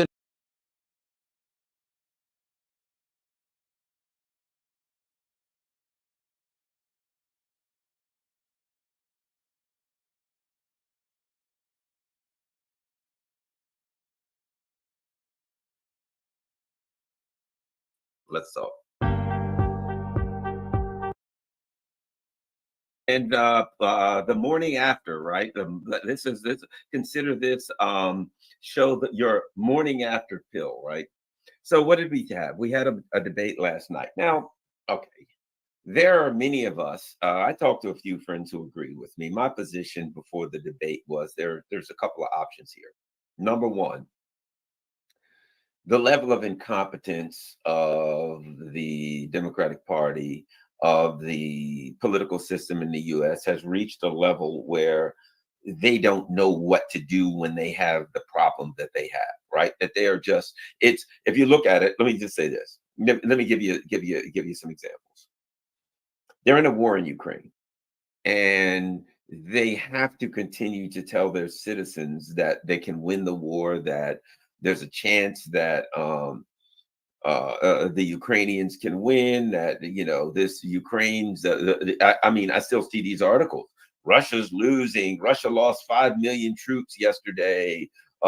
Watch a video of Ukraine blowing up Russian troops, right? As though Ukraine has a chance to win. They got to continue to play that, right? Meanwhile, there's anti-Semitism everywhere. The country is loaded with anti-Semitism, and these people hate Jews. All these Jewish people that are protesting Israel hate Jews, and of course, Israel will win. Israel's got a good chance to win. Israel's going to handle this. Israel must defeat the Hamas. They must finish Hamas. They must finish this thing, right? When there's no chance of that. So you have a war in Ukraine that the U.S. versus Russia, that the U.S. is obviously losing, and they don't have a plan. Obviously, they don't know what the hell to do. A war in the Middle East that the U.S. is obviously losing, and they don't have a plan, and they don't know what to do. They're trying to start a war against China. Let's face it, they're losing a naval battle to Yemen, a country that doesn't have a navy. I don't think they have much of a chance against China. None. They'll get slaughtered the first day. It's obvious the level of incompetence now at the highest levels of the United States. If they go to war with, they're going to war with Yemen and losing. Need I say any more, right? So that's another, debacle. To me, when I look at Biden, it's the same debacle. They're all the same debacle. They're all the same thing in that they got a guy, all of us, the crazy conspiracy theory people, us, right? The people who don't trust the system, who question the system, who when something happens and they tell us this is why, we're like, yeah, we don't believe that. Let's try to figure out what it really is. When something goes down and they say, this is the reason it went down, this is what you need to do, we say, yeah, we don't trust you and we ain't doing it, right?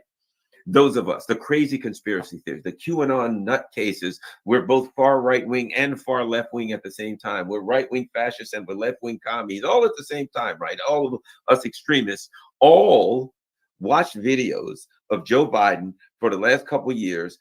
And like 3 years ago, we're like, yeah, this guy's done. What are you talking about? What have we been saying the last couple of weeks? How can they run this guy? The last months, how can they run this guy? And then when they set up the debates, all of us were like, this guy, you're putting this guy in the debate? He's toast. He's done. He couldn't find his butt, in a well-lit room, right? And we're looking at him, we're like, what are you doing here? Okay. And what did we hear? He's stuttering. I've heard that from people. Well, he has to stutter. A stutter? And last night during the debate, Biden's like, he's like doing the Tourette syndrome thing. He's like scrunching his face up. He's confused. He's rambling and mumbling incoherently.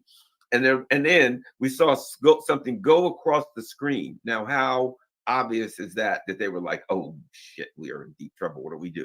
So CNN, and I'm sure, to be quite frank, it didn't even come from the Biden team.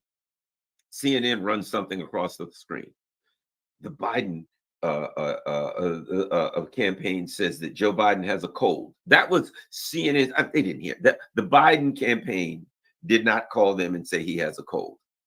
The CNN people were sitting there watching it, and they're like, boy, what do you think? I don't have an idea. Would you have an idea? I don't know. Would you have an idea? Well, he is coughing a little bit. We'll say he has a cold. I mean, if stuttering worked, we said he was stuttering last time. He wasn't as bad as this. So I got it. He has a stutter and a cold. Let me tell you something. Anything short of he was hit in the head with a baseball bat, shot in the head, maybe a Fab 3000 fell on his cranium. Anything short of that, I ain't buying it. So when they went to, yeah, he's got a cold, I'm like, oh yeah, he's got a cold, all right. He looks like he's already cold. He looks like he's sleeping. He's about ready to sleep the eternal cold death. He's done. He's finished, right? And they actually tried to say the Biden team says he's got a cold. Like we were supposed to go, well, never mind. Oh, I thought this guy's brain had fallen out on his ears and was laying on the table beside him. But little did I know it was a cold. Like we were supposed to be like, well, when I have a cold, I ramble incoherently, I mumble, I make weird faces. Like as I'm mumbling incoherently and rambling, I make really weird faces like I'm straining, man. I'm looking. Of course, then again, anybody who's ever had a baby knows sometime when they have that look on their face that they're straining, they are straining. And it ain't to get their words out, which is a possibility with Joe Biden. That when he had that look on his face like he was straining, I'll put it like this: you might want to hold your nose if you're anywhere near him on the stage, because it could have been a really bad situation going on that was far worse than we even knew, right? But the bottom line is this. So, I mean, let's face it. Figuratively, you could say Joe Biden pooped the bed. So who knows if he didn't, both, figuratively and literally poop the bed on the stage. All of those things are possible. When it was over, Joe Biden had to go up and grab him by the arm and guide him off stage, because God knows he'd have just stood there. If she hadn't helped him off stage, he'd have just been like this. That look, and the look on his face, that vacant, far away look, right? And I'm not sure if he had a stroke, but one of his eyes was like this. And he had this look. One of his eyes was slumped. The worst time for Biden was not when he was talking. It wasn't when he was talking, right? Because when he was talking, he was rambling incoherently, but at least he was rambling. Something was coming out. You knew that inside there was something. It couldn't get from here to there right? It couldn't like travel from here and be changed into coherent sentences and come out. He wasn't there. That's done. That's over, right? But you knew something was in there, right? But when the camera was on Trump and you could still see Biden, there was nobody home. One of his eyes was slumped closed and one was open. And then his face, he just didn't drool. I mean, he didn't physically drool, but mentally he drooled. Mentally, he was like this. And they were like, and President Trump, whatever. And Trump was like, yes, immigration, immigration, immigration, and more immigration. And Trump was like, Biden was like, And one time he's like looking the wrong way. He's like looking in this way. And having done TV, I can tell you what they did. You know how they bailed him out? They have a camera and over here, a camera over here, a camera over there. And they'll say to you, and see, here's what I already know. When you're there, what they'll say to Joe Biden and Trump is this: President Biden, your camera is camera number 1. President Trump, your camera is number 2. President Trump, when you talk, you look into camera 2. President Biden, when you talk, you look into 1. I do TV, I know, right? So Biden's, whichever, let's say it was 1. So it was President Trump, Biden, when you're talking, look into 1. Well, he forgot at one point, and he was looking into Trump's camera. Because like when the camera was away from him, he's going like this. And they finally got to him and he started talking and he was still looking into the wrong camera. He's like, the idea. He's a whiner.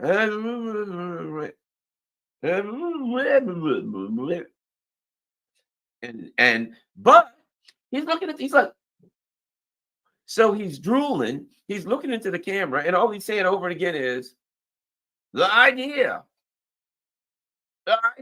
this guy, we beat Medicare. He literally said, we beat Medicare. I'm like, why would you want to beat Medicare? But that would be the wrong question, because that would be like when a baby walks up to you, you know, and you answer them like they just ask you to solve the, quadratic equation. No, they're a baby. That's the best they can do. They babble. Toddlers babble, except they're babbling, and they go blah blah blah blah blah, and you just do it back. Blah blah blah blah blah, little baby. Blah blah blah. Yeah, little baby. Ooh, that's what you do. You get a squeezy toy, and they smile. That's what you do with the baby. The best they can do. They're on the upswing. He's kind of the same place as a little baby, but he's on the downswing, right? So it would be a disservice. It would be intellectually dishonest of me to discuss the debate relative to content, relative to what they say. That debate last night was not about what was said. A big part of it is energy. People go by energy, right? People look at people and say, look at your energy, right? Your energy's young. Your energy's strong, right? People always tell me, wow, your energy's young. Well, I work out and I'm hyper and I keep going, right? I'm going to try to. My mother was, when she was old, her energy was young. She kept going. You got to keep, and a lot of people not here know they're busy. You keep busy, and you'll maintain a young energy, right? Trump, I would say, didn't have the energy that he had in 2019 or 2016. Certainly not. His energy's turned down a little bit, but it's not gone. He's past. He's where you take him by the hand and you take him somewhere, because he's not competent to walk around on his own, to think on his own, and he can't form coherent sentences. But there's a reason that he can't form coherent sentences, because he doesn't have coherent thoughts. So I saw this Washington Post article. Biden stumbled and Trump told lies. It don't matter what Trump said. First of all, Biden said things that just didn't even make to say that Trump told lies. Biden said things that didn't even make sense. He said things that you couldn't even interpret in the English language. Humans can't interpret. How do you interpret that? So Trump could have sat there on a freaking lawn chair on stage and drank iced tea. And every time they said, President Trump, what do you have to say about January 6th? He could have been, you know what? Tell you what I do. I give up my time, give it to Biden. Trump could have did that. He could have said, look, I don't need, just whatever the audience wants to think of me, vote for me, support me or not, that's fine. You make a decision, not based on me. I give to you, ladies and gentlemen, people of the audience, people of America, people all around the world who are watching this, I present to you the Democratic nominee. That's all Trump had to do. Here's the Democratic nominee. There's this guy. That's who they're putting out. And don't get me wrong, I'm watching Trump. I mean, here's the thing. Trump barely has even a superficial understanding of the issues, right? Oh, I'll do this. It was all the right-wing strongman. Why, if I were in power, people would never do anything wrong because they'd be scared of us, right? You noticed one of the things I notice about certain people is a fear-based mentality. The fear-based mentality is, I'm afraid of everything and we've got to act based on fear. And therefore, the way to get other people to do things is to look tough and scare them. That's really telling on yourself, because you're saying the way to get me to do things is to look tough and scare. The only thing that matters to me in life is to look tough and scare others, right? And that's all about being a fraud and a fake, right? Which, might I add, Donald Trump is the perfect manager for empire, the U.S. empire right now, especially an empire that's feeble, an empire that's weak, an empire that's corrupt and falling apart. The only thing they can do is look tough because they can't back it up. And so the bottom line is, what we saw the U.S. empire yesterday. There's no point discussing the content. Whatever Trump said, who cares? He just won the election last night. If they put Biden out, Trump won the election. Because how can you win an election when any reasonable person other than the brainwashed look at you and say, I don't know if that guy can actually handle his own toilet duties? Clearly, he can't feed himself. You wouldn't want to leave that guy to bathe himself right now, because let's face it, he could turn the shower up too high and burn himself. He could slip under the water and drown himself. I mean, you couldn't leave Joe Biden in a bathroom by himself to bathe himself. I don't know that he could do that. I don't think it would be safe. It would be unfair. And if you came in and he had drowned or hit his head or burned himself in the shower, then, it would, granted, he's a genocidal bastard and I hate his guts, but he's still an old person, and we have a responsibility, I think, to take care of the infirmed, even genocidal bastards. Once they become infirm to that level, they're no longer really responsible. The Joe Biden that made decisions one time that were horrible and evil and terrible decisions that he has made throughout his career, that Joe Biden is gone. That Joe Biden's done. That Joe Biden's not here anymore. He ain't coming back. He's finished. So the guy there, that feeble, frail, old skeleton that we saw last night, is a shell of what once was a blithering asshole. But it's a shell of that blithering asshole right now. So at this point, somebody said Trump is a closet neocon. He thinks he can push any country around. Absolutely. Trump is the perfect representation of the U.S. empire, right? And that is, he struggles to deal with a superficial narrative that simplifies everything in a way that everybody's scared of the U.S. empire. The U.S. empire is still dominant, and everybody will do what we tell us because we're so powerful. Everybody's scared of us, right? We're broke. We're up to our ears in crap. We're in wars all over the world that we can't possibly win. The U.S. empire has to lie to, propagandize, and brainwash its own people. And we end up with Donald Trump and a mummy. That's what we had last night, a debate between Trump, who really is not much of a politician at this point in his career, who really doesn't have an intellectual grasp of the issues, but he's running against a mummy. He's running against a guy who ought to be wrapped from head to toe in gauze and, wandering around in a crypt somewhere. That's him. That's where we are right now. This is a perfect example of where the U.S. empire is. You see, the thing about it is this, and this is why I call it imperial collapse. RFK Jr., a guy who, were it not for his position on Israel, would be president. I really believe that. Were it not for his position on Israel, RFK Jr. would win this thing, because RFK Jr., if we're honest about it, look, I can get emotional and be all mad about Israel, but let's just be honest. Let's not get emotional about it. Okay. He seems like he has a pretty good understanding of the issues. He sounds like he has a pretty good understanding of empire.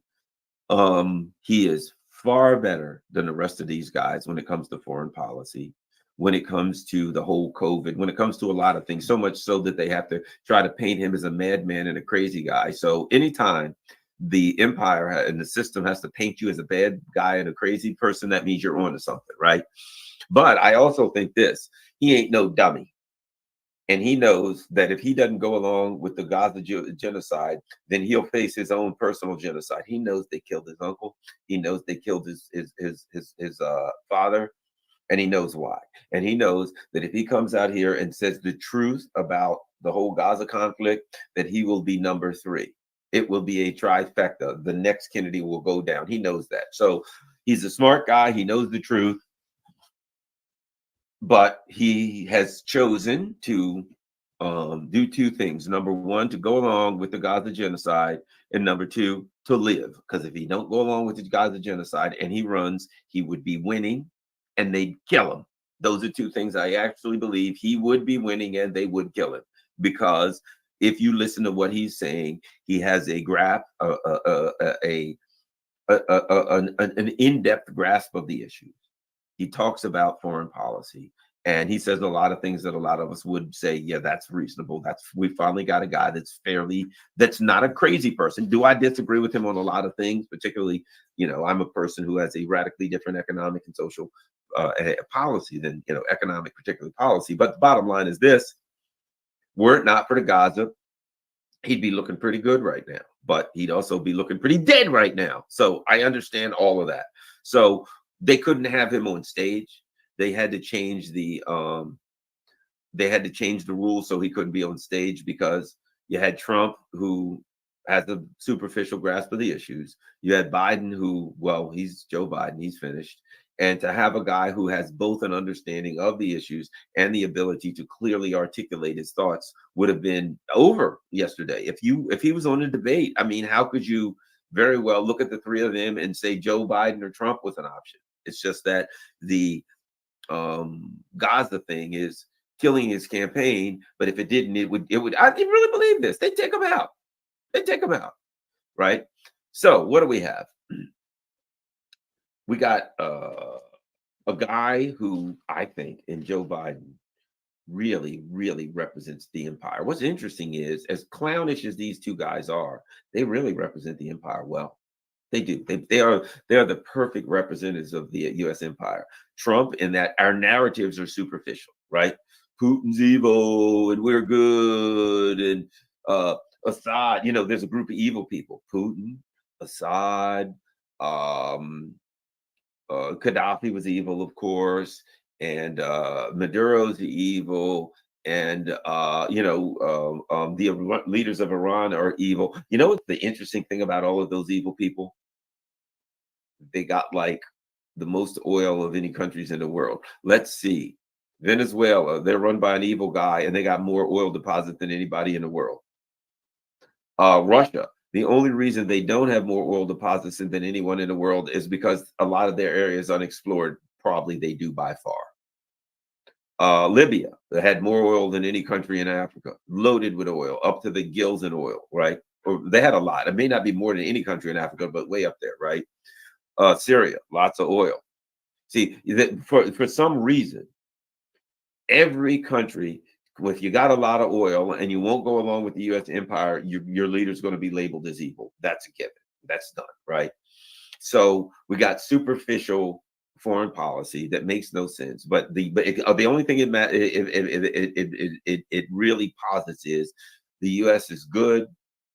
The U.S. is spreading democracy. We're doing good things. The interventions that we're doing are the right thing to do, and that everything we do is right simply because we do it, because we're good. And if we do it, it's automatically good because we did it. We know that's where Trump is, and that's the empire, number 1. Number 2, the empire's gotten itself into a bunch of jams and looks like fools, and it doesn't know how to get out of them. Well, that's Biden. Biden has gotten himself into a jam by running. He don't know how to get out of it. They don't know what to do to get him out of it. They're in a disaster, and he's old. He's feeble. He has no answers. That's the U.S. empire. U.S. empire is feeble, has no answers.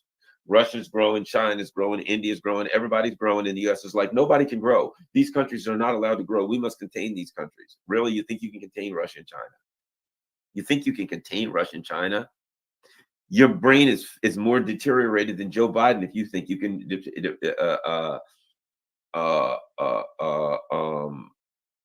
contain Russia and China. Now, someone mentioned, let's see, let me read it. Let me read this. I like to read some stuff sometimes. Oh, I lost it. How about, let's go with this. Eric says, the fact that Garland mentioned JFK before Jill Stein proves that showmen sell, not sensitive people. Okay, here's the bottom line. Good comment, Eric. So let me tell you, I like Jill Stein's policies the best, by far. The likelihood for me now is that I'll probably vote for Jill Stein. You know, oftentimes I write in, you know, the ghost of Abraham Lincoln or something, the ghost of Hugo Chavez, whatever. But the odds are for me, it looks like, unless something changes with it, which I doubt it will, I'll probably vote for Jill Stein. Because let's face it, Jill Stein has real policies, a real understanding of things. I don't think she has a prayer of winning. If she did, they'd kill her. I mean, we got to be honest about this thing. People don't want to be honest when I say, well, if this person did this, they kill him. If you won, they kill him. If this person, blah, blah, blah. Let's face it. You've been paying attention to this Boeing thing. Boeing is up to its ears in filth, in disasters, planes dropping out of the sky, doors plopping off, a landing gear won't open. I mean, this is just on a given day, right? And a couple whistleblowers came out. What happened to those whistleblowers? Find them now, buddy. They are sleeping with the fishes. They I could go on and on and on. You ever seen the list, the Clinton list?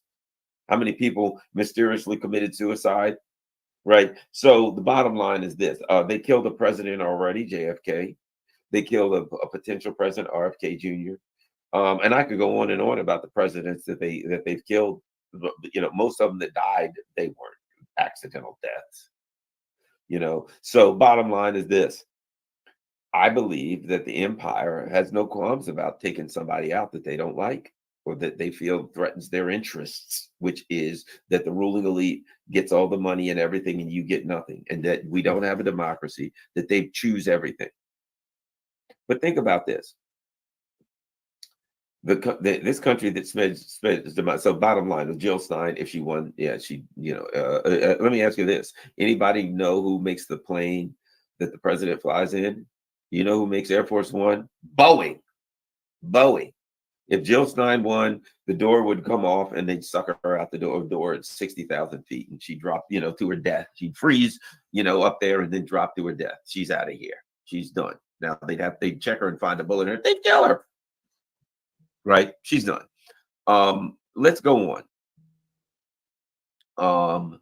Bottom line is, at this point, the other question becomes, because okay, one question is answered. Is Joe Biden competent? Absolutely not. But there's two things that come to mind after that. There's two questions that ask themselves. Question one, can he be the nominee? Well, that answered itself.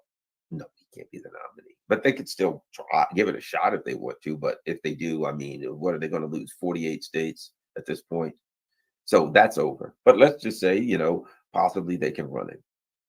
But there's a far greater question, and it's more immediate. We're looking at Joe Biden, and he's fried, right? His brain is mashed potatoes. It's oatmeal, whatever you want to use. Swiss cheese, as I said put in the picture. Can he be president now? Right? Isn't that the question? I mean, the most immediate question, like for instance, if a guy is going to, you find the pilot and the pilot says, look, I'm going to get in this plane and I'm going to fly you to Delaware, right? We're going to go. We've all done that. I remember I was last time I was in the Virgin Islands. I was in St. Thomas, and to fly back, they did a 100-mile flight. They started off by landing in Puerto Rico, and then they left Puerto Rico and they went to Boston and went on from there, right? Okay, here's my point. the pilot, let's just say you looked and you said, okay, this pilot, you know what, bring the pilot in, he comes out with a service dog. And I'm like, is that the pilot? Yeah. Well, what's the service dog for? Why does he have dark glasses and a white cane? Because he's blind. Well, okay. I know that he can't possibly fly from Puerto Rico to Boston. That's like a 3-hour flight. So he can't do that. We know that, right? Yes.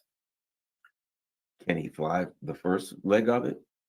Can he fly from St. Thomas to Puerto Rico? It's only 100 miles, like a 45-minute flight. By the time you get up, you start landing. They don't even take their landing gear down, right? Or you know, retract the landing gear. There ain't no point in it. It's so close. We've all flown those little flights. So the bottom line is this: if he can't do the big one, that's a given. But he can't do the little short flight, right? He can't do the next 4 years. Can he do the next 4 months? I mean, think about this. Let me find something. These hypocrites.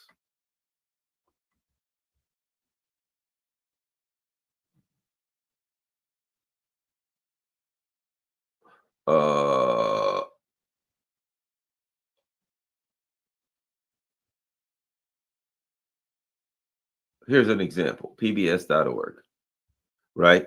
This is what they were writing. That's what they were writing. Let's look at the date, January 8th, 2021.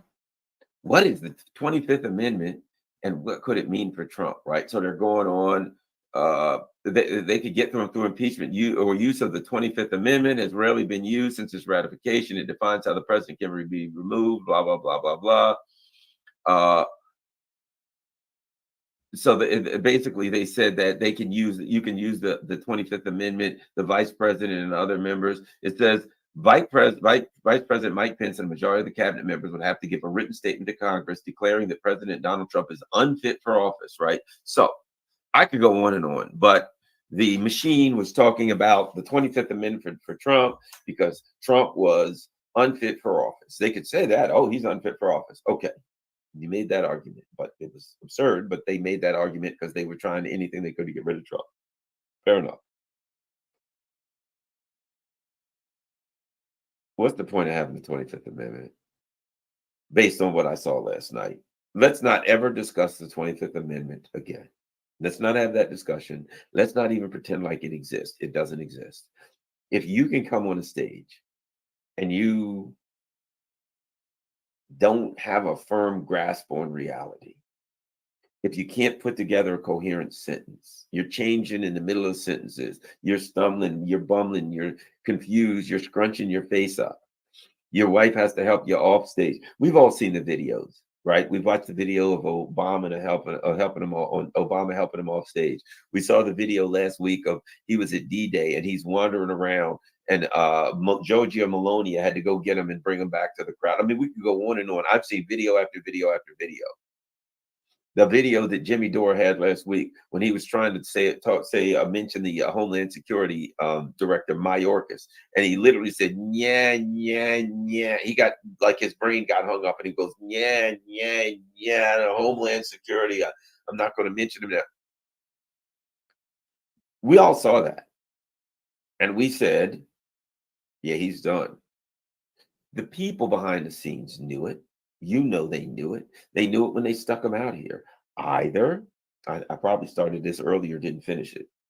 Either they're so screwed up that they had no clue what to do and how to deal with it, and they were just trapped and they put him out on stage because they didn't know what else to do. Or, I think I started this early and didn't finish it. Oh, no, maybe I've got dementia.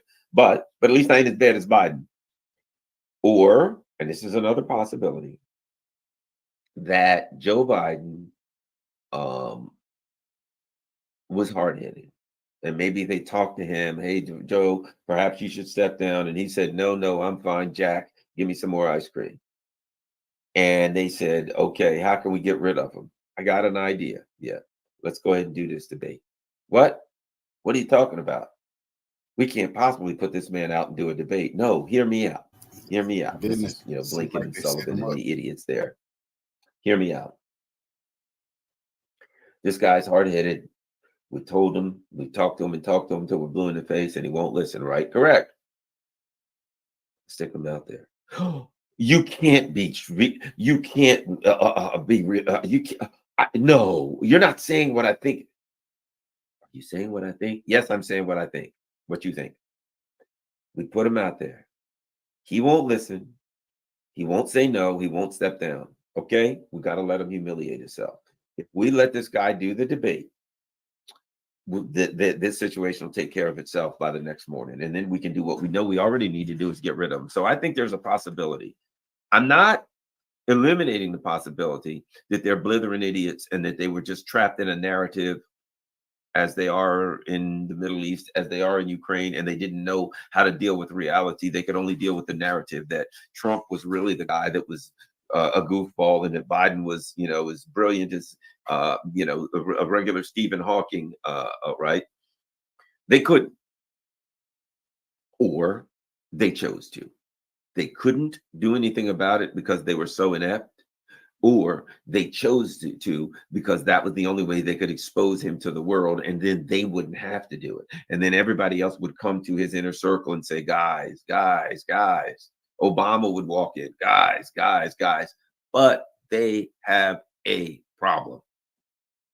They have a big problem, not a little problem, a big problem. You see, when they chose the vice president, let's face it, they chose her. She's part Indian and part Jamaican or something, right? They chose her. They looked at her and said, she's a pretty woman, which she is. They looked at her and said, she's an nationally and internationally known figure, which she is.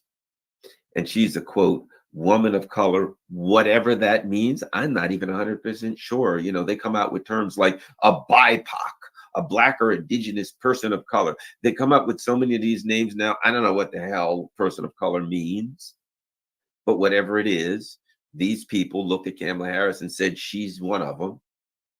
And they decided she checks off enough boxes. She's pretty, she's known, she's a woman of color, whatever the hell that means. And therefore, she's the president. They didn't think about the competence box. It's like you watch the movies these days, you watch any of these Disney movies, and it's like nobody watches them. They flop beyond belief. Why? Because they don't think, we got to get the best actors we can. We got to get the best CGI we can. We got to get the best writing we can. Nope. What are you going to do? We're going to teach everybody a cultural lesson. We're going to have a movie where there's people of color who are women, they're gay, they're whatever, right? And then we're going to have non-binary people, and we're going to have a cultural lesson. We already understand the culture of Hollywood. You don't have to teach us Hollywood culture. We understand it, and we are kind of freaked out by it, if you want the truth, because it's superficial. It is, let's put a person based on the boxes that they check, and we're going to not really take into account their ability to do the job, or even what the job is, right? A movie, if I want a friggin' movie about aliens, for God's sake, give me some good aliens. Give me some good Star Wars fighters and X-Wing stuff. I don't care about making sure that you have one Black person, one Muslim person, one Asian person, one gay. You got to have a gay couple there with this and that, blah, blah, blah. I don't care about that. I want to watch a good movie when that's where they are. That's Kamala Harris. It's interesting that she's from California too, because she represents that. So now you got two incompetent people. One is incompetent, that he never was competent. Biden was always an idiot. He was never a very bright guy. Extremely dysfunctional, arrogant, racist prick. Really, that's Joe Biden. He's always been that. Which is interesting because he's in a party that calls everybody sexist and racist and all this stuff. And Joe Biden's his very history is just that.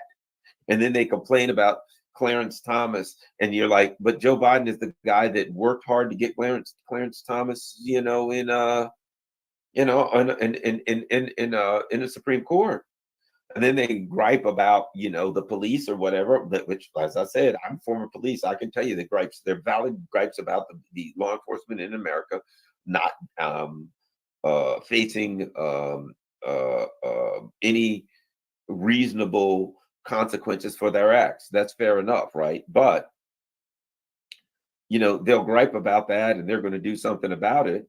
And they bring in a guy who was Mr. He's the guy who, was the author of many of the bills that caused high incarceration. The very thing they claim that they're going to fix is the very thing that their guy was responsible for. So they put this clown in there now. They put Kamala Harris, same thing, terrible when it comes to the issue of law enforcement, the courts, and justice system. Horrific. She really was. And now, if they get rid of Joe Biden, I don't know what the hell. Who can Kamala Harris debate? She cackles. She doesn't seem real bright to me. I'm not saying she's not book smart, but she has no political inclinations that are beneficial to a politician, right? She doesn't have those inclinations, the ability to riff, as they say, right? The ability, and this is important. I remember a while back, I watched Sarah Palin. And when I first saw Sarah Palin, I said, my God, she's horrible. And what was it? Why did I say she was horrible? Because a politician needs to be able to answer questions. And when someone asks you a question and you can't answer it, you need to be able to bullshit them. And a lot of politicians are good at that. Look, I don't have to like you. I don't have to agree with you, but I can say Obama, my issues with Obama, Obama, he was a warmongering bastard that just, worked for the banks. Truth to be told, he was an avatar for big banks. But here's the bottom line. He was a good politician. He was smart. He could bullshit people. He was quick.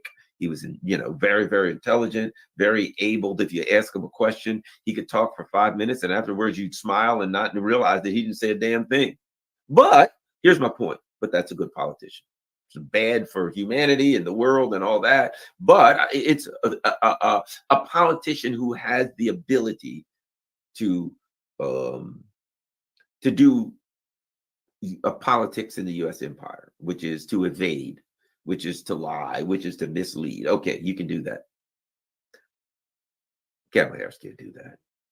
Kamala Harris is like Hillary Clinton.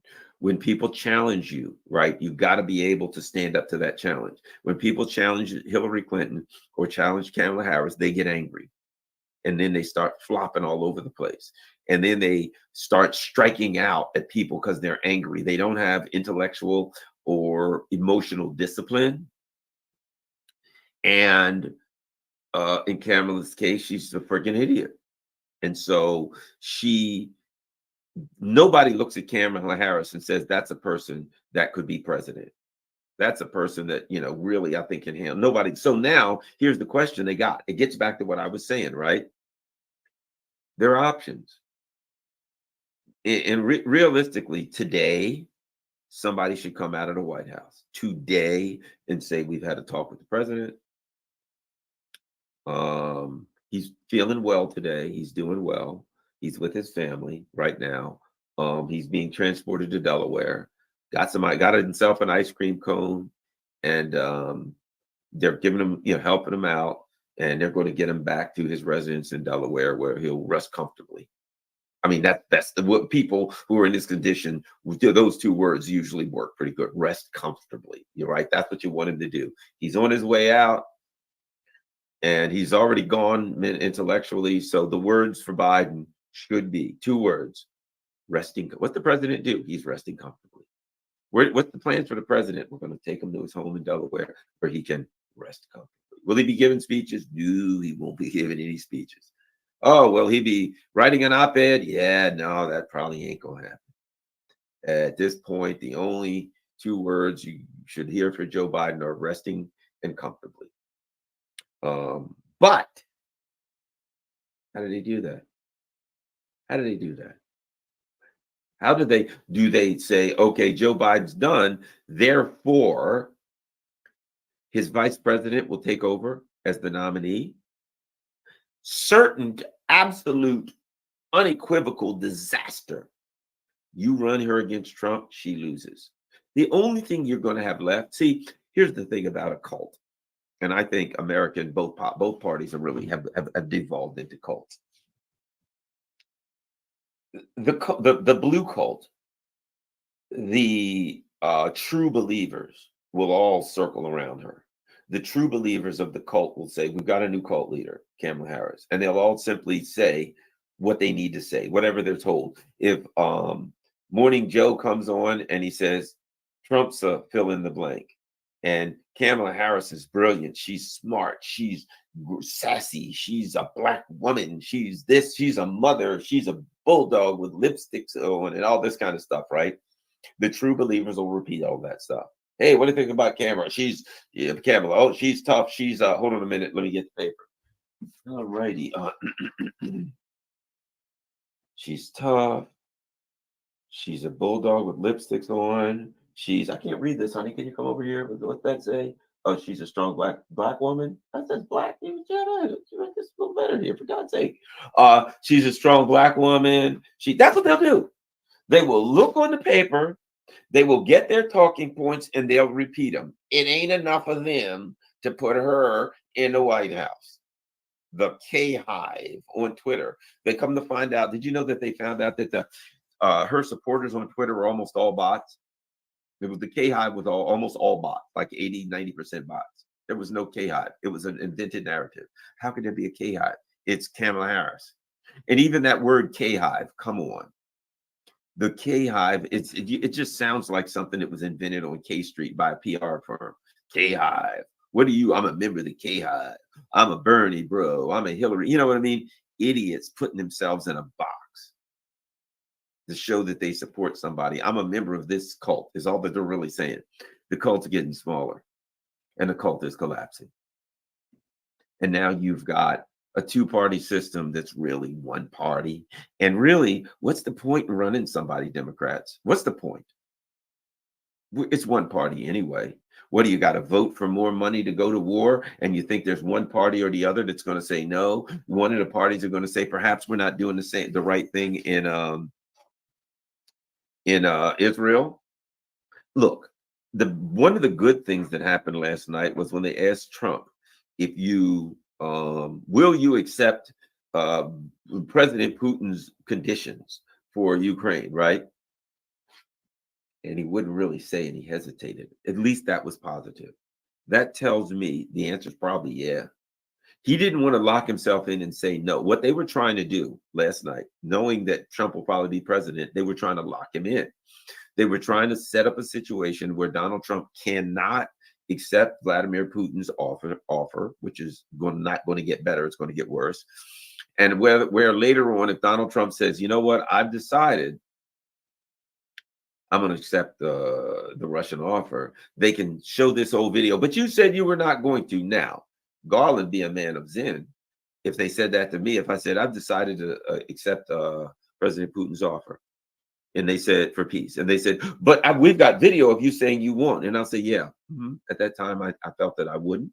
However, I've reevaluated the situation based on what's in the best interest of the United States.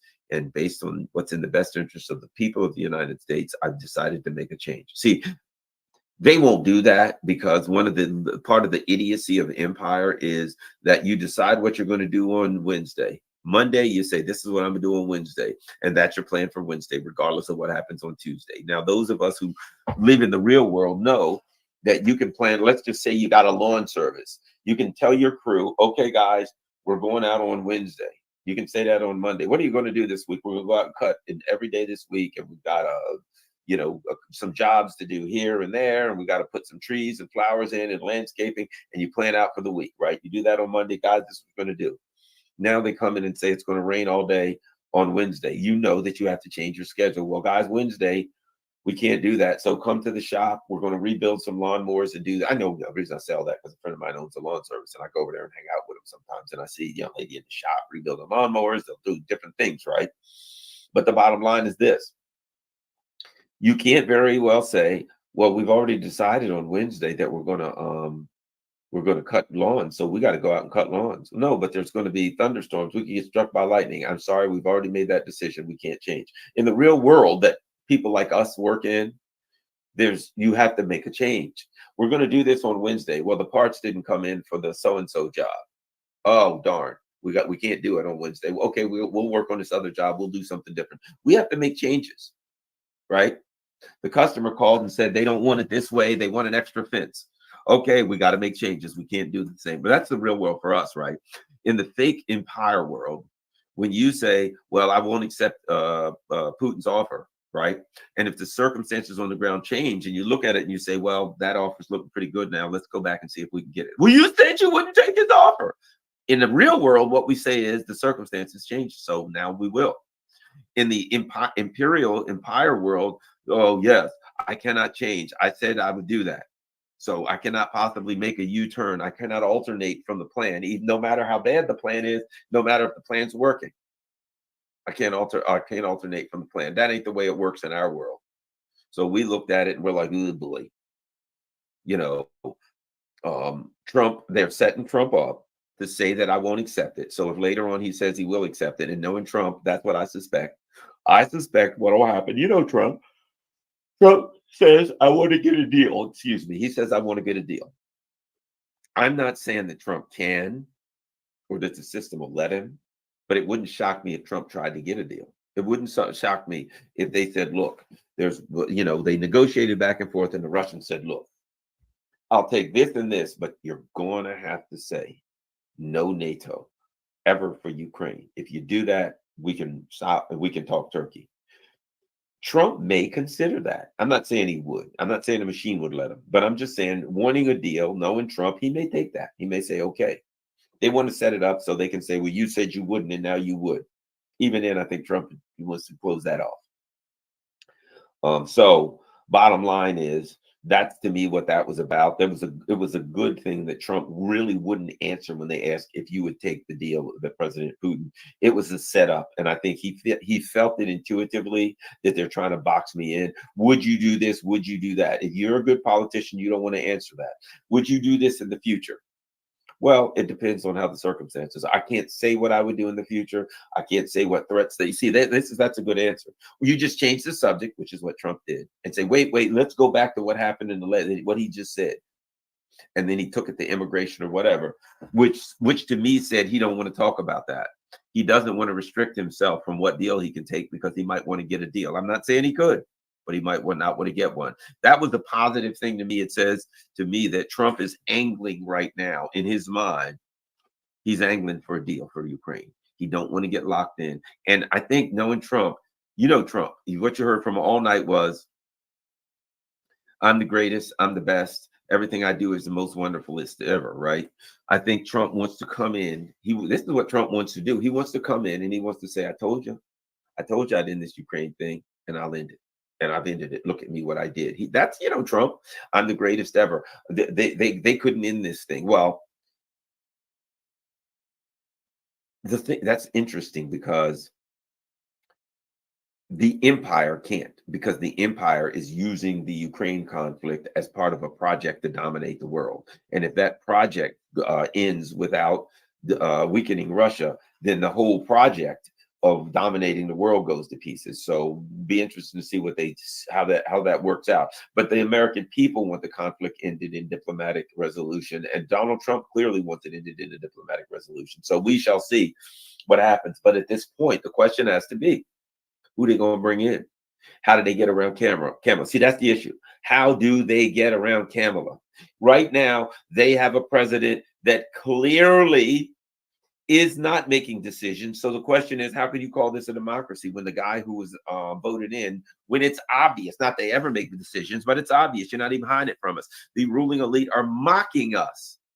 They're literally mocking us by having Joe Biden and Kamala Harris in there trying to convince us that these people are doing it, are in prison, are in power, or making decisions. And now we're looking at it saying, what are you going to do? Because we know they can't go with Kamala. But every day that Joe Biden is in office from now on, every day that Joe Biden's in office, shut up about a democracy. Shut up about anything. Every day that Joe Biden's in office, I don't want to hear it. Because if Joe Biden's in office, something is very, very wrong. He can't do the job. And now the empire is in collapse because they got a war that's gone bad in Ukraine, real bad. It was always going to go bad. They got a war that's gone bad in Gaza. That was always going to go bad. I'm sure that people around the world, such as in Europe, have to be looking at their leaders saying, no wonder we're in a world of shit. No wonder everything's falling apart. You, Macron, you, Schultz, you, Sunak, are following behind this guy. You good people are going along with this empire. They got a mummy as an avatar. We don't even know who's really making the decisions. We know it ain't Biden and Kamala Harris, and you're following them. No wonder we're screwed. See, that's what the European people have. Some of them, the ones that have brains, not all of them do, but the ones that got half a brain right now are saying, the hell, no wonder we're screwed. You're following those guys.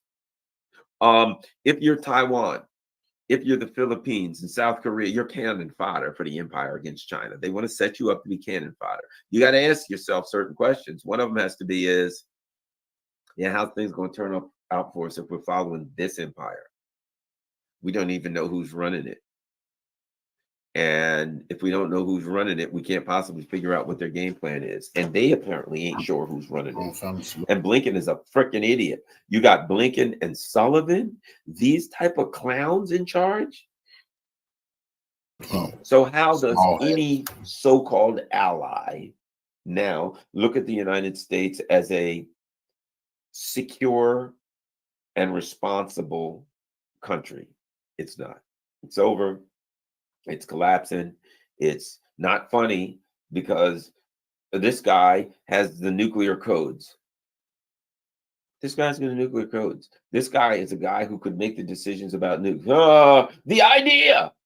Hey, President Putin wants a peace summit. The idea. The idea. That's all he kept saying. The idea. The idea. And then he says, where's the nuclear football right there? Launch. Why? Because I'm hungry. You said lunch. Yeah. A tuna fish sandwich and fries. Oh, you want lunch? Yeah, that's what I said. Lunch. Okay. Close the nuclear football. We're not going to destroy humankind after all. All right. Never mind. Turn off. Tell everybody turn off all the alarms. No, the president didn't say lunch. He wants a tuna sandwich and fries. And make sure you get root beer. He loves root beer. That's where we are. That's it. That's where the empire is. Let's see what happens. How long can they pretend that he's in charge? How long can they pretend that Kamala Harris is a viable option? How long can they pretend that he's got a cold? He stuttered. No, the empire has a cold and it's stuttering. He is the U.S. empire. Done. $38 trillion in debt, up to its ears in debt.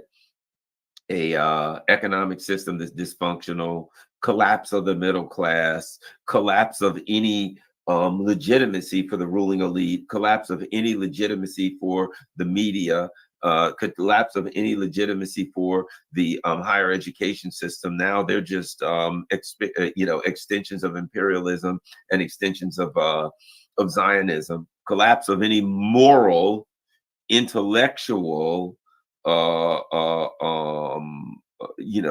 substance that the leadership may be trying to fake us out that they had. There's no moral substance there. There's no intellectual substance there. They're just, I don't know what they're doing. I don't know what they're doing, and apparently neither do they. Can you imagine what the Russian leadership and the Chinese leadership said after they watched that last night? Hey guys, yeah, warm up the nukes. Warm up the nukes. Why? Because these idiots are going to try to kill us all and we're going to have to smoke them. I mean, they looked at that and they're like, yeah, those guys don't know. I think they're going to launch because they don't know what they're doing and we're going to have to smoke them. What would you think if you were them? A nuclear power that has no, it's not just that Biden's screwed. It's not just that Kamala's a bumbling, hapless idiot. It's that the system beneath that has collapsed. The system, see, you know how I like to put it, studying Zen. Joe Biden and Kamala Harris didn't come into American politics. They came out of American politics. They came out of U.S. imperialism. This is what the empire creates. It produces. It produces puppets, avatars, and brain-dead zombies so that the people who really make these decisions and are really in charge can do whatever they want. So in order to do that, you put Joe Biden and Kamala Harris there, and you tell everybody, look, we've got Biden. He's an old relic, but he really knows his stuff. He's tough. What about Kamala Harris? She's a woman of color and stuff like that. And then everybody just buys into the narrative, and you go around the world and you create mayhem. At this point, the mayhem ain't out there. It's in here. And people are looking at what's going on and just shaking their heads. And that's all we can do together. All right. Thanks a lot, everybody. Got to run. Let's see here.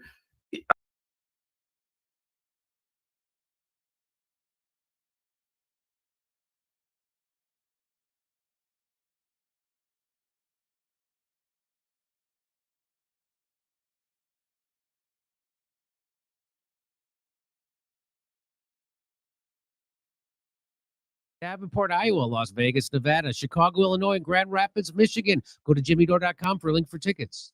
Hey, everybody. I don't know if you remember when we had Dan Cohen on last time to talk about Haiti.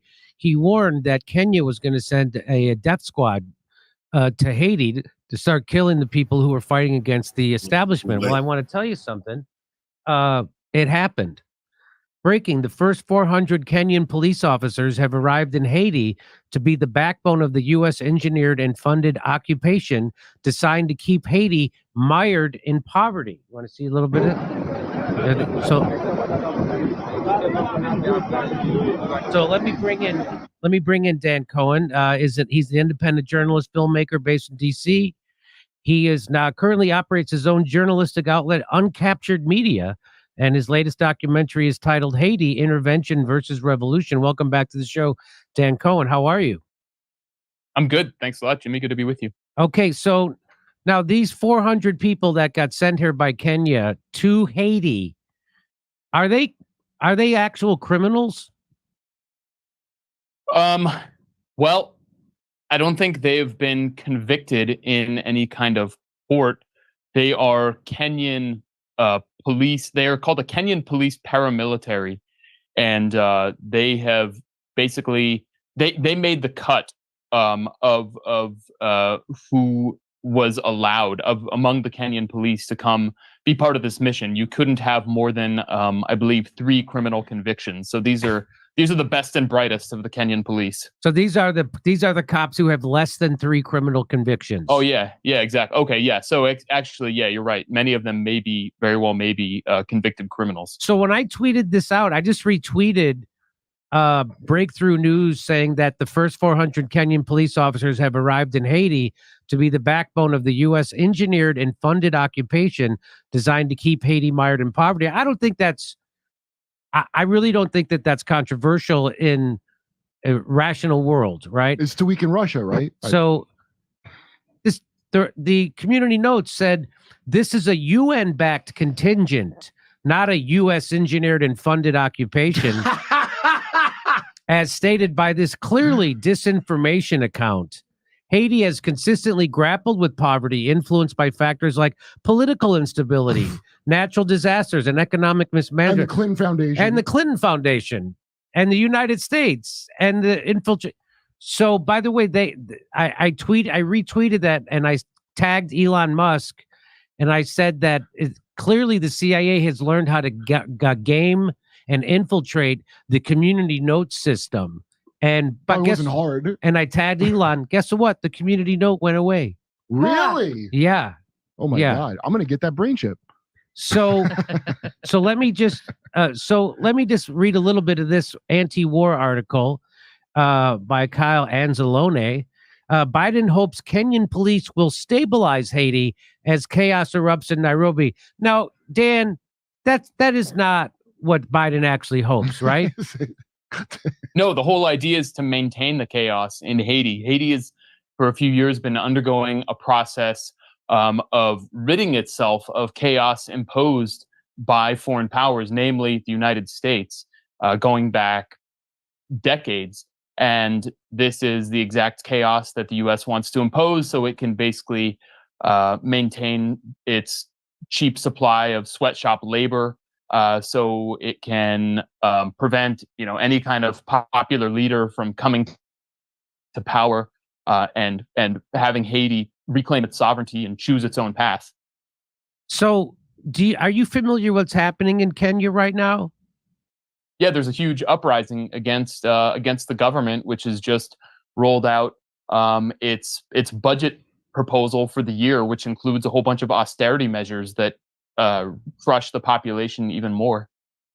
So, because the sub-headline here is proposed reforms to tax laws triggered massive protests in Kenyan capital, leading to numerous deaths. So they've got a lot of unrest happening in Kenya right now, and they're exporting their cops to Haiti. That doesn't make sense. So what's really happening is the United States is using Kenya as a proxy instead of sending in Marines to go do the bidding of the imperialists, right? Exactly. And so what you showed us is that the what they call the gangs in Haiti, which are actually the people joining together to fight against the oppressive oligarchs. They call them gangs. And so they're doing this under the guise of we're trying to stop the gang violence. Although the gang violence has stopped, they've come together, correct?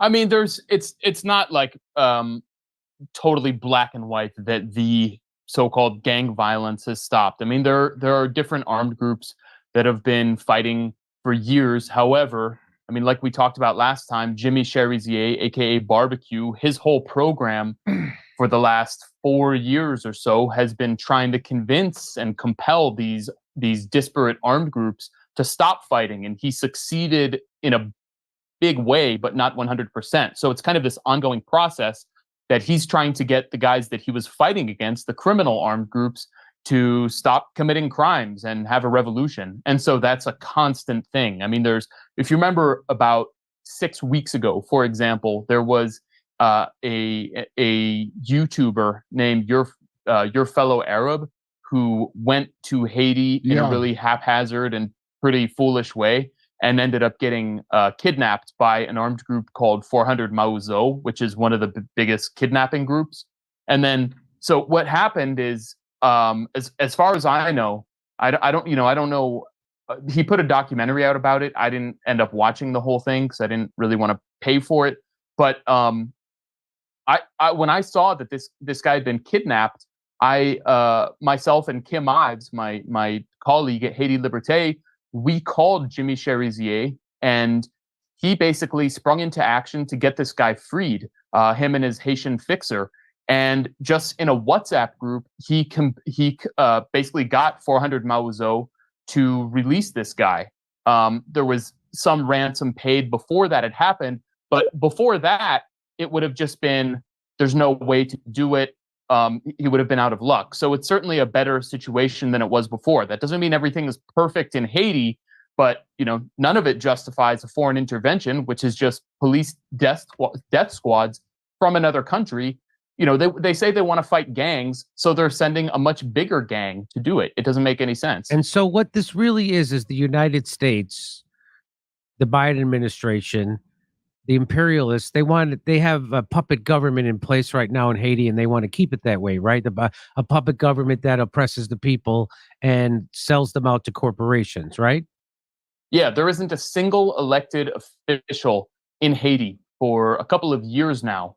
And they keep saying, oh, we're going to have elections in a couple of years. We need to get a government, an interim government in, and they pledge they'll hold elections. But in order to do that, we have to send in a foreign invasion so there can be security to have elections. So the U.S.'s whole game is to basically establish a 10-year military occupation using Kenyans and forces from a number of other countries, of other proxies, to do the dirty work. And then it can basically control the elections. So then it can, falsely claim that there's some kind of democracy. It's like what they do here. Yeah. So right. So what is the United States using as a bribe to get the Kenyan government to go along with this? Well, they gave the Kenyans hundreds of millions of dollars, I've heard it's 300 million from one source. I've heard it's 500 million. I mean, the president of Kenya his name is William Ruto. a lot of Kenyans believe that he was put into power. Basically the U.S. tipped the scales in his favor. He shouldn't be in power. He's a totally illegitimate president, is what a lot of people believe. And he's basically kind of like a Zelensky type figure. He came to the hero, U.S. you mean? Yeah. A total hero. He came to the U.S. about a month ago. On May 23rd, he appeared with Biden, which is the first time an African head of state had been invited to Washington in 15 years. So it shows how much the U.S. respects its puppets in Africa. But he actually got rejected he requested an appearance in Congress, and Republicans rejected him. He didn't even get to do that. So he's like like a low grade Zelensky kind of figure, totally corrupt. And so he's a puppet of the U.S. So he does what the U.S. says, and I'm sure they greased it up pretty good for him. So let me just go through this article from antiwar.com, and you interject where you want, Dan. All right. As the first wave of Kenyan police arrived in Haiti on a mission to restore order, security forces in Nairobi opened fire on protesters, leaving at least 5 dead. On Tuesday, armed Kenyan police arrived in Haiti for a U.S.-supported mission aimed at taking power from gangs and handing it back to the Washington-installed government in Port-au-Prince. President Biden celebrated their arrival in a statement, and he says, with strong support from the hey, look at there, with strong support there from the U.S. Kenyan forces, Kenny's gonna go. Okay. The guy, he's there. Yeah, you know the thing. U.S. Kenyan forces, part of the multinational security support mission, arrived in Haiti, beginning an effort that will bring much-needed relief to Haitians. Oh, it's all about helping. They're helping the people, Dan. What are you being, an asshole? This mission will support the Haitian National Police as they increase their anti-gang operations. What do you mean relief? Would they give him a hand job? Right. They're going to give a reach around. Washington got the approval from the UN Security Council to deploy the... How the fuck did the UN... Why would the UN Security Council approve this? I mean, anybody has veto power. Why wouldn't Russia veto this, you think? Yeah, the Russians did not veto it because basically a number of Caribbean countries went along with it, because some African countries went along with it too, when basically they saw it as they have limited diplomatic sort of cachet. They can only use so much. They can't veto every single thing they don't like at the UN Security Council. It's just, real politics, I guess. What about China? What about China? The Chinese are also skeptical of it. So both of those countries abstained. They didn't vote in support of it, but they didn't veto it. So okay. Don't forget, most countries are racist and don't care about these people. That's you got to right. figure that You out. have to remember that too. Sure, and it's not in their hemisphere. UN peace. Go ahead. Let me say, to be fair, the Russians have been extremely open and are very, very aware of what's happening there. They're not just like, this is the other side of the world. This is by the U.S. This is not, we don't care. They're very interested in what's happening there. So it's not that the Russians nor the Chinese, are just kind of like hands off. It's just, or that they don't care. It's just a matter of geopolitics. So let's remind people, UN peacekeepers have a dark history in Haiti, including creating a cholera outbreak that killed 10,000 Haitians. What a relief. They're there to give relief. Additionally, the previous multinational force deployed to Haiti committed rampant sexual assault against the Haitian women. Does the relief ever stop? That relief never stops. Oh, the White House claims the current mission has important accountability and oversight measures. They're filming it? Can I interject there? Yeah. I mean, so when the U.S. was pushing for the UN Security Council to approve this mission, they kept saying, we've learned so many lessons from the last the UN mission that went from 2014 to 2017 and then morphed and stayed until 2019, and that included raping boys and girls. And none of this was ever punished. There was never any accountability. So now they were saying then, We've learned our lesson. We're not going to make those same mistakes again. Now, the status of forces agreement that was just signed by the Haitian puppet government that was not elected, and the Kenyan government that very well may have been appointed by the United States, that status of forces agreement says that the participants in this mission have total legal impunity. They have 100% legal impunity, number one. And then number two, the thing that just came out today, there's like a big Canadian NGO that already said that, saying that, oh, the gangs are going to use human shields. They've embedded themselves within the population, as if there's some like completely separate phenomenon than, you know, the people living in the poor neighborhoods. That's who they are. Those are people. The gangs are from the neighborhoods.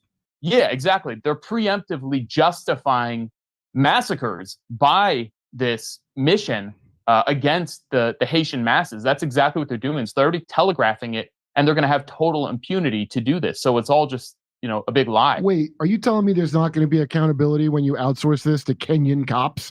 Jesus Christ. Right. And like, I wrote a piece back in October where I examined the relatively recent history of Kenyan police death squads. And that's not even my term. That was the term used by the UN Special Rapporteur, Philip Alston, back in 2009. He wrote a big report on the existence of police death squads, and the Kenyans, the Kenyan human rights figures who actually collaborated and gave him information, they were executed in their car like a block away from a police station after he left.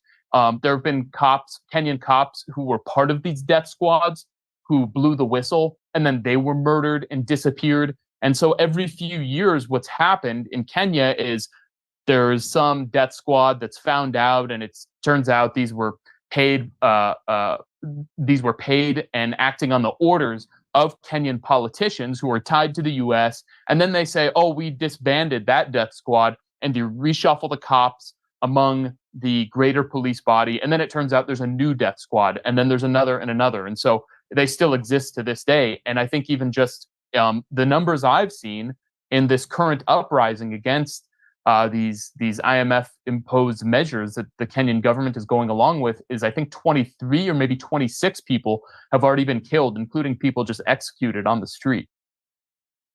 Well, even the State Department's Human Rights Report on Kenya identified numerous crimes committed by Nairobi security forces. And right now, Kenyans have been in the streets for weeks in opposition to a proposed tax hike of 16% on bread and 25% on cooking oil. On Tuesday, well, the seed oils aren't good for them anyway. On Tuesday, clashes erupted between protesters and police after the tax increase was passed. Protesters broke through police lines and stormed the Parliament building, which was partially set ablaze. Police opened fire on the rioters, killing 5. Security forces also deployed less lethal crowd control weapons, leading to injuries. The half-sister of former President Barack Obama was tear-gassed. So imagine if it was his full sister, how bad it would be. Wow. I saw that video, by the way. Kenyan President William Ruto denounced the protesters as an existential threat to our republic and said their actions were treasonous. They don't have a republic. They didn't vote for you. But he said he deployed the military across the country to restore order. And here's what you say: there isn't a more corrupt and brutal police force in Africa than Kenya. A UN investigation called them death squads. They've murdered and disappeared protesters on orders of politicians. That's why Biden is sending those murderous motherfuckers to Haiti. Can't the Clinton Foundation do something? As Kenyans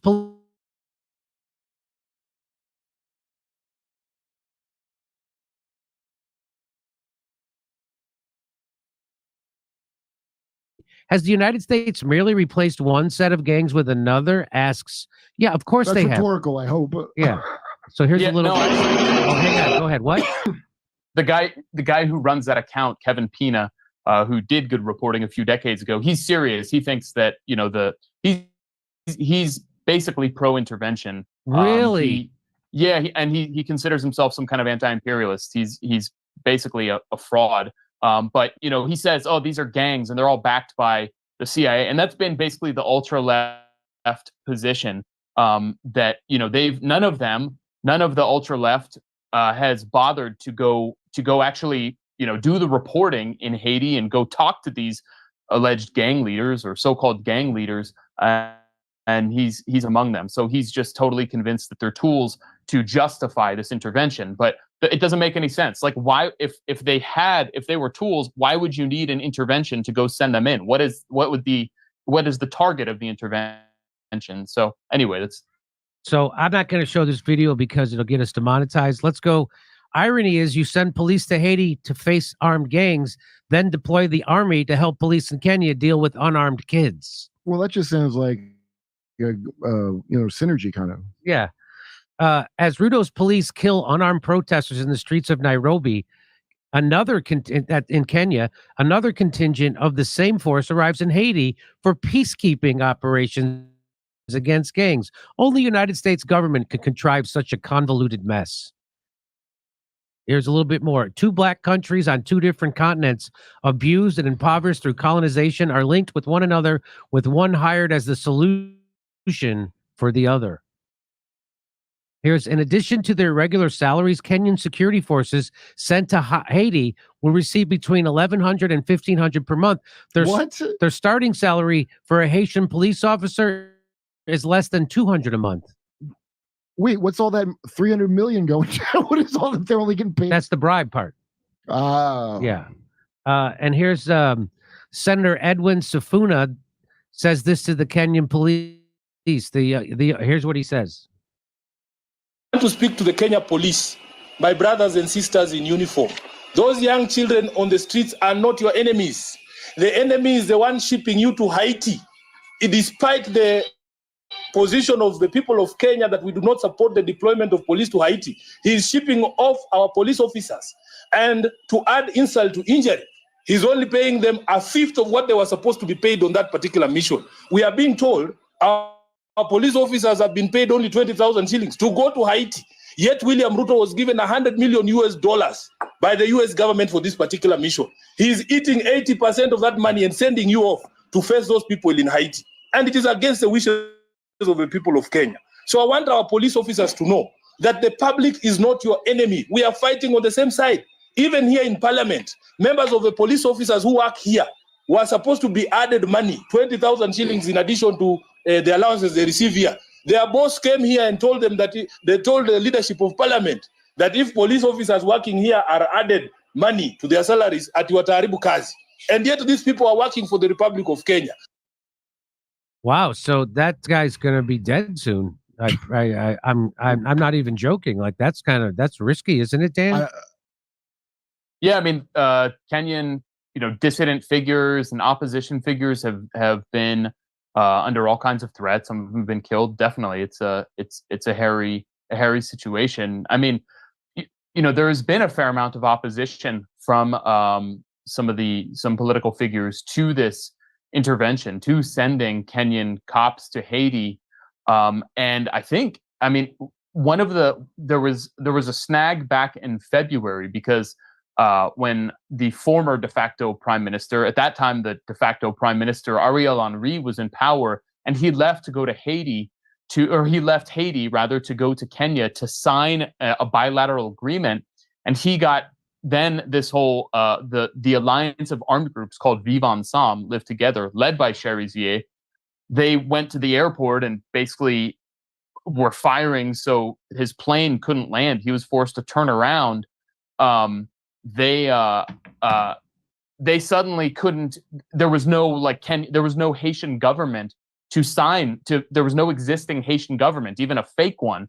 So the Kenyan opposition was saying, "How can you deploy the police to a country that doesn't even have a government?"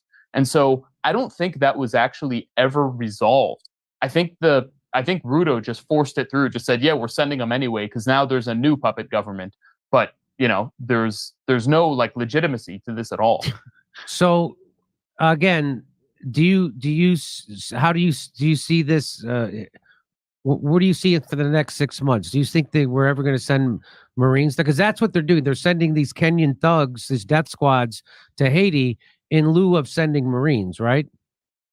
Yeah, exactly. I mean, there is so little clarity and information provided. For one thing, the um the mission, the U.S. and the Kenyans have basically said nothing publicly, nor to the UN Security Council. I have sources in the UN Security Council who tell me that they're not telling us anything. They just, say we're gonna learn the lessons from the last UN peacekeeping mission. We're not going to make mistakes, but they don't say anything about rules of engagement. They don't say how long they're intending to be there. They don't say what they're going to be doing. Are they going to be just stationed at what they call critical infrastructure around the ports, around government buildings? Are they going to be going into the neighborhoods where these armed groups are and engaging them and fighting them? What are they even going to be doing? No one actually knows. And also, at least so far, the first group that arrived on Tuesday was 400 police. 400 police, I mean, these are Kenyan police who are going to embed with the Haitian police. That's not a whole lot. I mean, you're talking about, the estimates I've seen are several thousand, quote unquote gang members, armed members of armed groups. So what are 400 cops going to do who don't speak the language, who don't know the lay of the land, who are just, have no idea what they're doing? I mean, I don't see this going well. Even if they said they're going to get 2,500 police total from different countries, from several different countries, not only from Kenya. Even with 2,500, you need, the UN and military experts will tell you need like 4-to-1, 5-to-1 ratio to be able to have any kind of successful mission. So, they would need tens of thousands to do this. And let alone the whole idea of waging a counterinsurgency, how completely failed that concept is, going back decades and decades of US occupations all over the world. So, I don't know what these guys are going to be doing, but they are at a severe disadvantage. The whole thing seems extremely poorly planned and concocted. And I got to wonder if, those cops getting off the plane celebrating, I don't know if they have body bags, in their backpacks or what, but I don't think it's going to go well for them. Dan, I appreciate you coming on. This is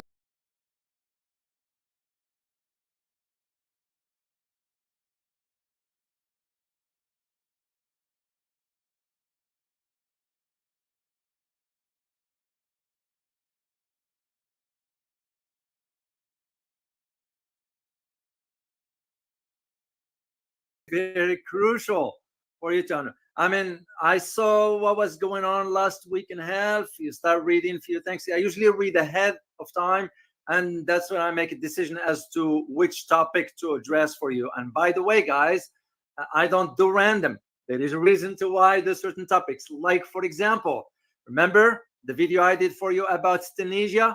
Guess what just happened now? The European Union is concerned about Tunisia's relationship with China, Russia, and Iran. So there's a reason to why I do certain topics. So today, I'm going to be talking to you about what's going on in Kenya and really what's behind the scenes. Media is saying, oh, this has to do with the government imposing taxes. And at least you give the Kenyans credit for taking stand. Now, some of us might disagree about how they went about it to express that anger, but you can only understand when people are taxed to the max, we all know what's going to happen. At least in my opinion, and my opinion only, that they took stand, and it means a lot. I wish my fellow citizens here in the United States will understand and wake up, but it's too late for that. Anyway, let's say hi to everybody before I'll dive in, because we got a lot to cover today. So I'm going to just zoom through quickly here. Truth Seeker, good to see you. You too, Super.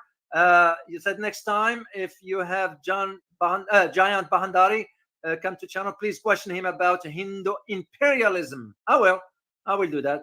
Samuel Williams, good to see you. Hang NG, good to see you. Maria Nyudiapo, my apology if I mispronounce it. YT, John Black, Francis Tango, Hamed Sidi, Nolo Lee 619, Willie Holman as always, Amanda Jane, and who else is here? Sin Thang, good to see you. Wong KC, Alice Talokin, good to see you, and Masian Dorcier. All right, guys, good. Abdul Fal 1 and Tennis, good to see you as always. Khadija, good to see you, and hello to you as well. So Timeline Dunkley from New York City, good to see you as always. And G Guest, good to see you. Dr. O, please interview Professor Richard Wolff. No, I won't, because I extended an invitation 3 times. I'm done. To me, it's like an insult. We're all busy. You know how it is. And your time is no better than mine. And to me, that was, so I made a decision I will not. So sorry to disappoint you, but you know, I don't sugarcoat. You know me. You know where I stand. So Taiwan Still, good to see you. Ping you as always. Muhammad Ali, good to see you. And Jonathan. Oh my gosh, Jonathan Ascension here. Ascension, Jonathan, guys, I'm going to put it here on the screen without going into more detail. Jonathan is my friend. He's my dentist. And Jonathan and I, we go way back to 1990. He was big. I'll tell you this, no secret, guy. I won't hide it from you, you know. Jonathan was the one who helped me with my teeth. He always advised me, make sure you floss, make sure you brush. Jonathan is a dentist, and he's a good dear friend to me. He was just in my house a few months ago, and originally from Philippines. Wonderful human being. Good to see you, Jonathan, as always. So, all right, guys, let's get it. Pardon me. Let's get into our topic, because we got a lot to cover into this one here. But I'm going to start with the questions, as always. And questions usually gives us an idea of where things are. So here are the questions, guys.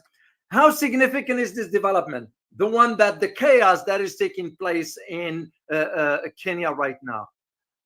Second thing is the timing of it. And here is what you need to understand. The timing of it was also had to do with 2 announcements, major ones. One by NATO, okay, which is through the US. And second one has to do with the IMF. Nothing happens in a vacuum. I'll tell you guys this. The third question is, does US now embrace Kenya? Because we all know when they invited William Ruto, the president of Kenya, to the White House, that wasn't just to have dinner with Biden. That was for a reason. And this is why the question we need to ask is, does this embrace means that Kenya's pro-China look East policy days are over? Because remember, the 3 previous presidents, which I will get into, they pivoted east. And the fourth question is, where do we go from here? What you are noticing and what you are seeing right now, and I'm going to provide you details that mainstream media is not disclosing. What you are seeing is the idea that those demonstrations and so forth, the riots and all this is a reaction to a particular policy. And I have articles, I'm going to share them with you, but they are not detailing much in all this one here. So let's get in briefly here on, I'll give you an intro as to what the topic is. Of course, what happened is with as Kenya descends into chaos, civil unrest, because that's what it is. A lot of people died, because that's to me a chaos 100%. So as protesters burned the parliament building. And of course, why? Because the anger after a new finance bill that forced the locals now to pay taxes. This is what I'm saying. You admire them for taking a stand. Now, some will agree and some will disagree about the way how they want to express that. I'll let you decide. I can't speak for you. So, and this is where we're gonna have to think in terms what do IMF, EU, NATO, the US have to do with all this? And that's exactly what we're gonna get into. But briefly, I'm gonna do geography, a little bit of history, and we'll dive into the topic, because for this one, I am gonna be providing you in addition to the articles which I react to, I have my own analysis that I worked on last night on 3 levels: geopolitical, economic, and military. And this is what you are in today for a treat as far as having an analysis about this particular topic. So let's start with geography first. Just some people will know where Kenya is. I mean, you ask average Joe, average Jane here, they're not going to know. All right, let's share a screen here. And by the way, guys, down the road, I will need someone among the well-respected community to moderate this live stream, if that's okay with you. Whomever is interested, please communicate with me privately, and we'll go from there. So, because I need help, I can't do it alone. You all know how it is. I'm not a Superman, and there is no shame for asking for help. So I do need help with this moderation, if you could. Whoever wants to volunteer for that. Anyway, Kenya. Where is Kenya? Kenya is a country in Eastern Africa. It is located in the Eastern Hemisphere. The equator passes through the country. You have 5 countries that borders South Sudan, Uganda, Tanzania, and Somalia to the north. And all this, as a matter of fact, to the north, northwest, to the west, to the south, and east, respectively. In other words, Ethiopia bordered Kenya to the north, South Sudan to the northwest, Uganda to south, Tanzania and the east, and Somalia to the east, respectively. Kenya has a coastline on the Indian Ocean to the southeast. This is why it's very, very important to understand the geography of Kenya, and you see why all of a sudden the EU, NATO, the US are all interested. So now here is what I want you to know about Kenya. Archaeologists found that about the fossils found in Kenya, in East Africa in general, not just Kenya, no, whole East Africa, it suggests that proto-humans roamed the area more than 20 million years ago. Yeah, I was floored when I read this. And by the way, I'll provide you the article was written by Alistair Buddy Evans, which was published in 2020. Usually you guys know I don't depend on Wikipedia. So recent finds near Kenya's Lake Turkana, to those who are familiar with Kenya, you know what I'm talking about here, indicates that hominids lived in the area some about 2.6 million years ago. And this is how far back ago it goes. And I'm not going to go into the sometimes Kenya, because Kenya begins around 2000 BC. And here is the important thing. Why? Because Arab traders began frequenting the Kenyan coast around the 1st century AD. Kenya's proximity to the Arabian Peninsula invited colonialism. Yeah, and the Arab and the Persian settlements sprouted along the coast by the 8th century. Why the 8th? Because you all know what happened on the 7th century with the spread of Islam and all that. So during the 1st millennium AD, Neolithic and Bantu people moved into the region, and the latter now comprises 3/4 of Kenya's population. So then you fast forward into the European arrival, and you're all familiar with the language called Swahili. Yeah, the Swahili, which is a mixture of Bantu and Arabic, developed as a lingua franca for trade between different people. Arab dominance on the coast was eclipsed by the arrival in 1498 of, can you guys guess who were there? The first Europeans were there. 1498. Can anybody guess? Because I don't want to move forward till I see if you guys happen to know. Remember, 1498, the first European. Just think about who were the strongest European back then, and that will give you an idea. Let's see if you guys can get it. Oh, Taiwan still, you got it. They were the Portuguese. Gigas, you got it. Hamad City, you got it. Hong Kong, not Spanish, no, not the Portuguese. Gitao Worku, you guys got it. They were the Portuguese, arrived in 1498. Okay, so why? But why is this important? Because it was the Portuguese who gave away in turn to Islamic control under the Imam of Oman at that time in 1600s. Then after that, guess who came after them? The United Kingdom, which established its influence in the 19th century. This is why it's important. So the colonial history of Kenya dates from the Berlin Conference. Yeah, it was a Berlin Conference in 1885. This is when the European powers first partitioned East Africa into spheres of influence. And in 1895, the UK government established the East African Protectorate, and soon after opened the fertile highland to the white settlers. The settlers were allowed the voice in government even before it was officially made a UK colony in 1920. Why is this important for you guys to know? To highlight to you, this is how you set a government.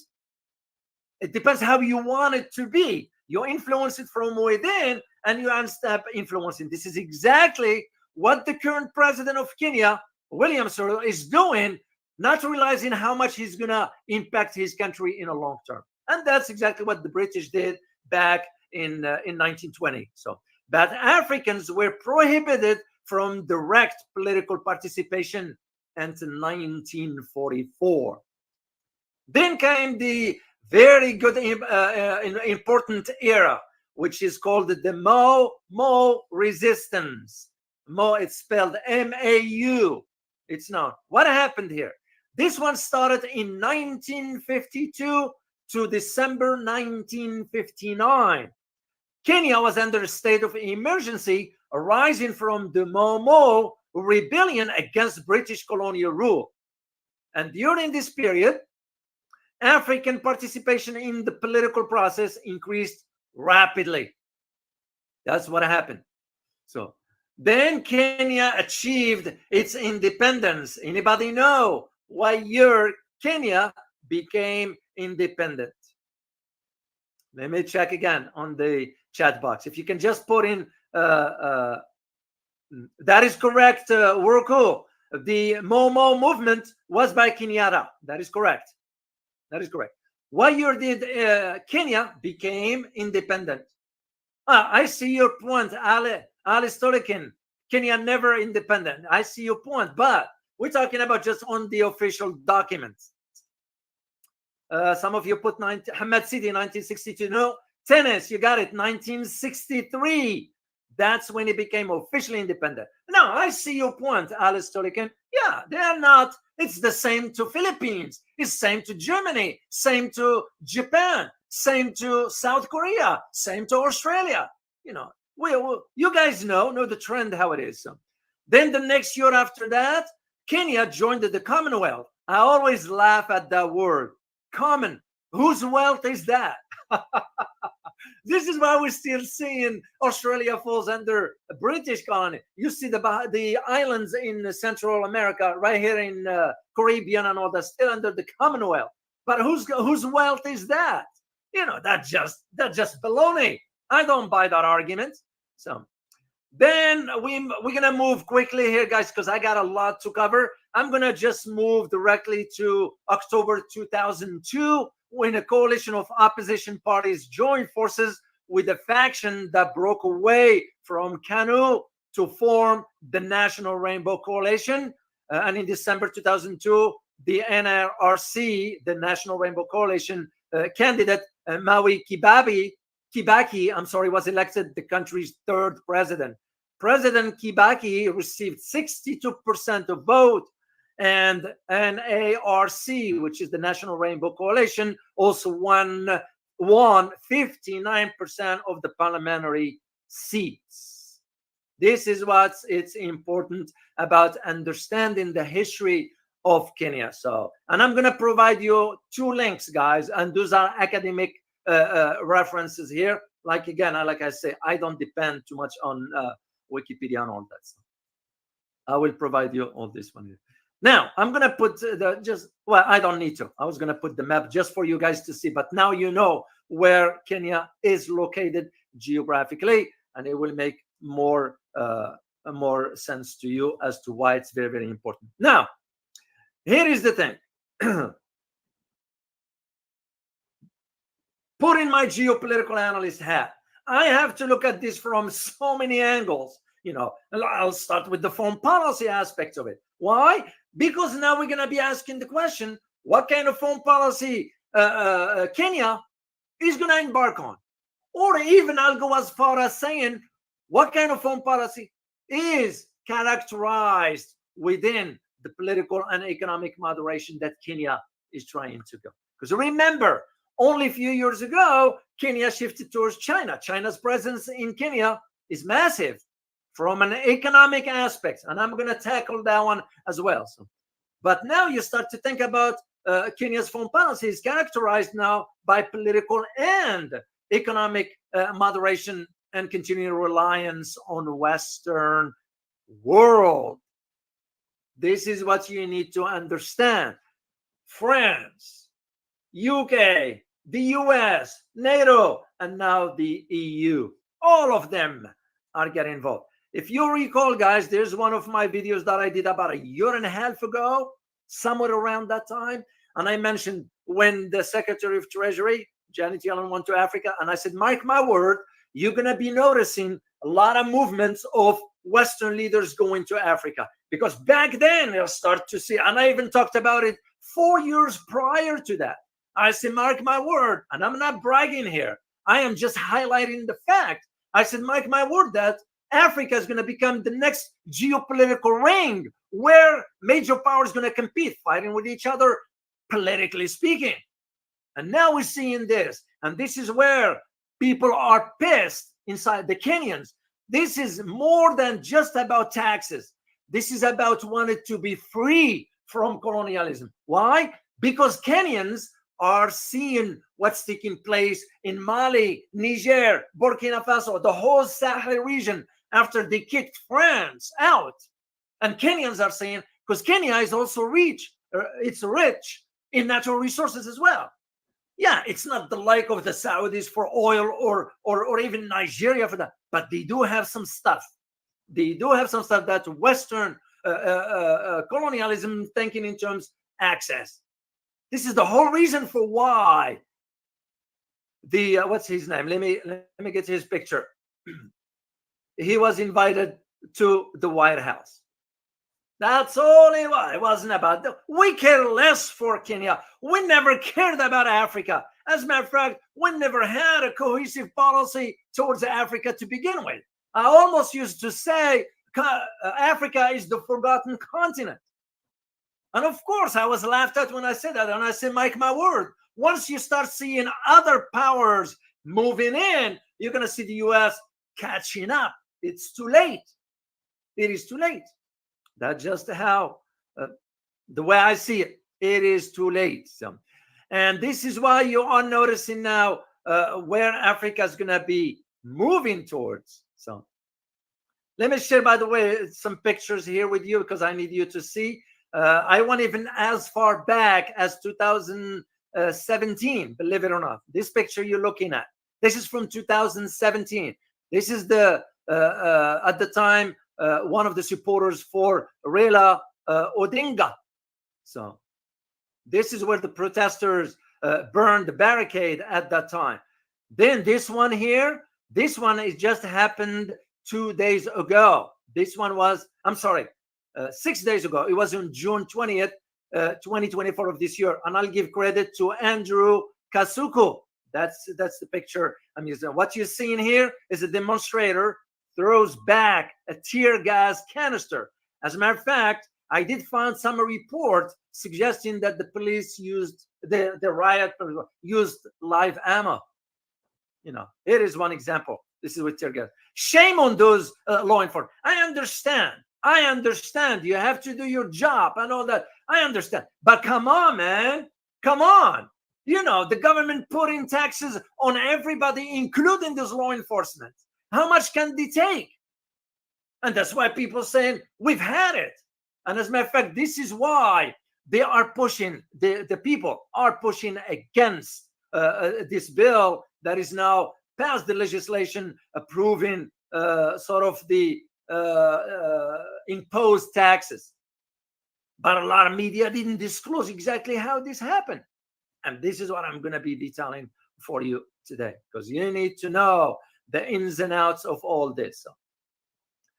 So William Ruto, the president, let me show his picture here. Here's this guy. I mean, I'm not judging the guy, and we shouldn't, guys. Please, we shouldn't judge. It just, to me, was like, what the heck are you doing?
Of Netherlands, Micro, who became now Secretary of NATO.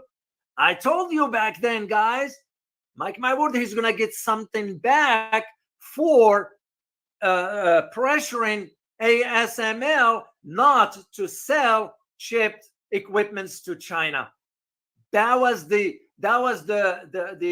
prize for that, to become a NATO secretary. So, like one of you guys put a comment, just passing the baton from one idiot to another, one incompetent to another. That's all. I just wonder now what Ursula von der Leyen, she must be the liar von der Leyen, she must be pissed because she was after the possession as well.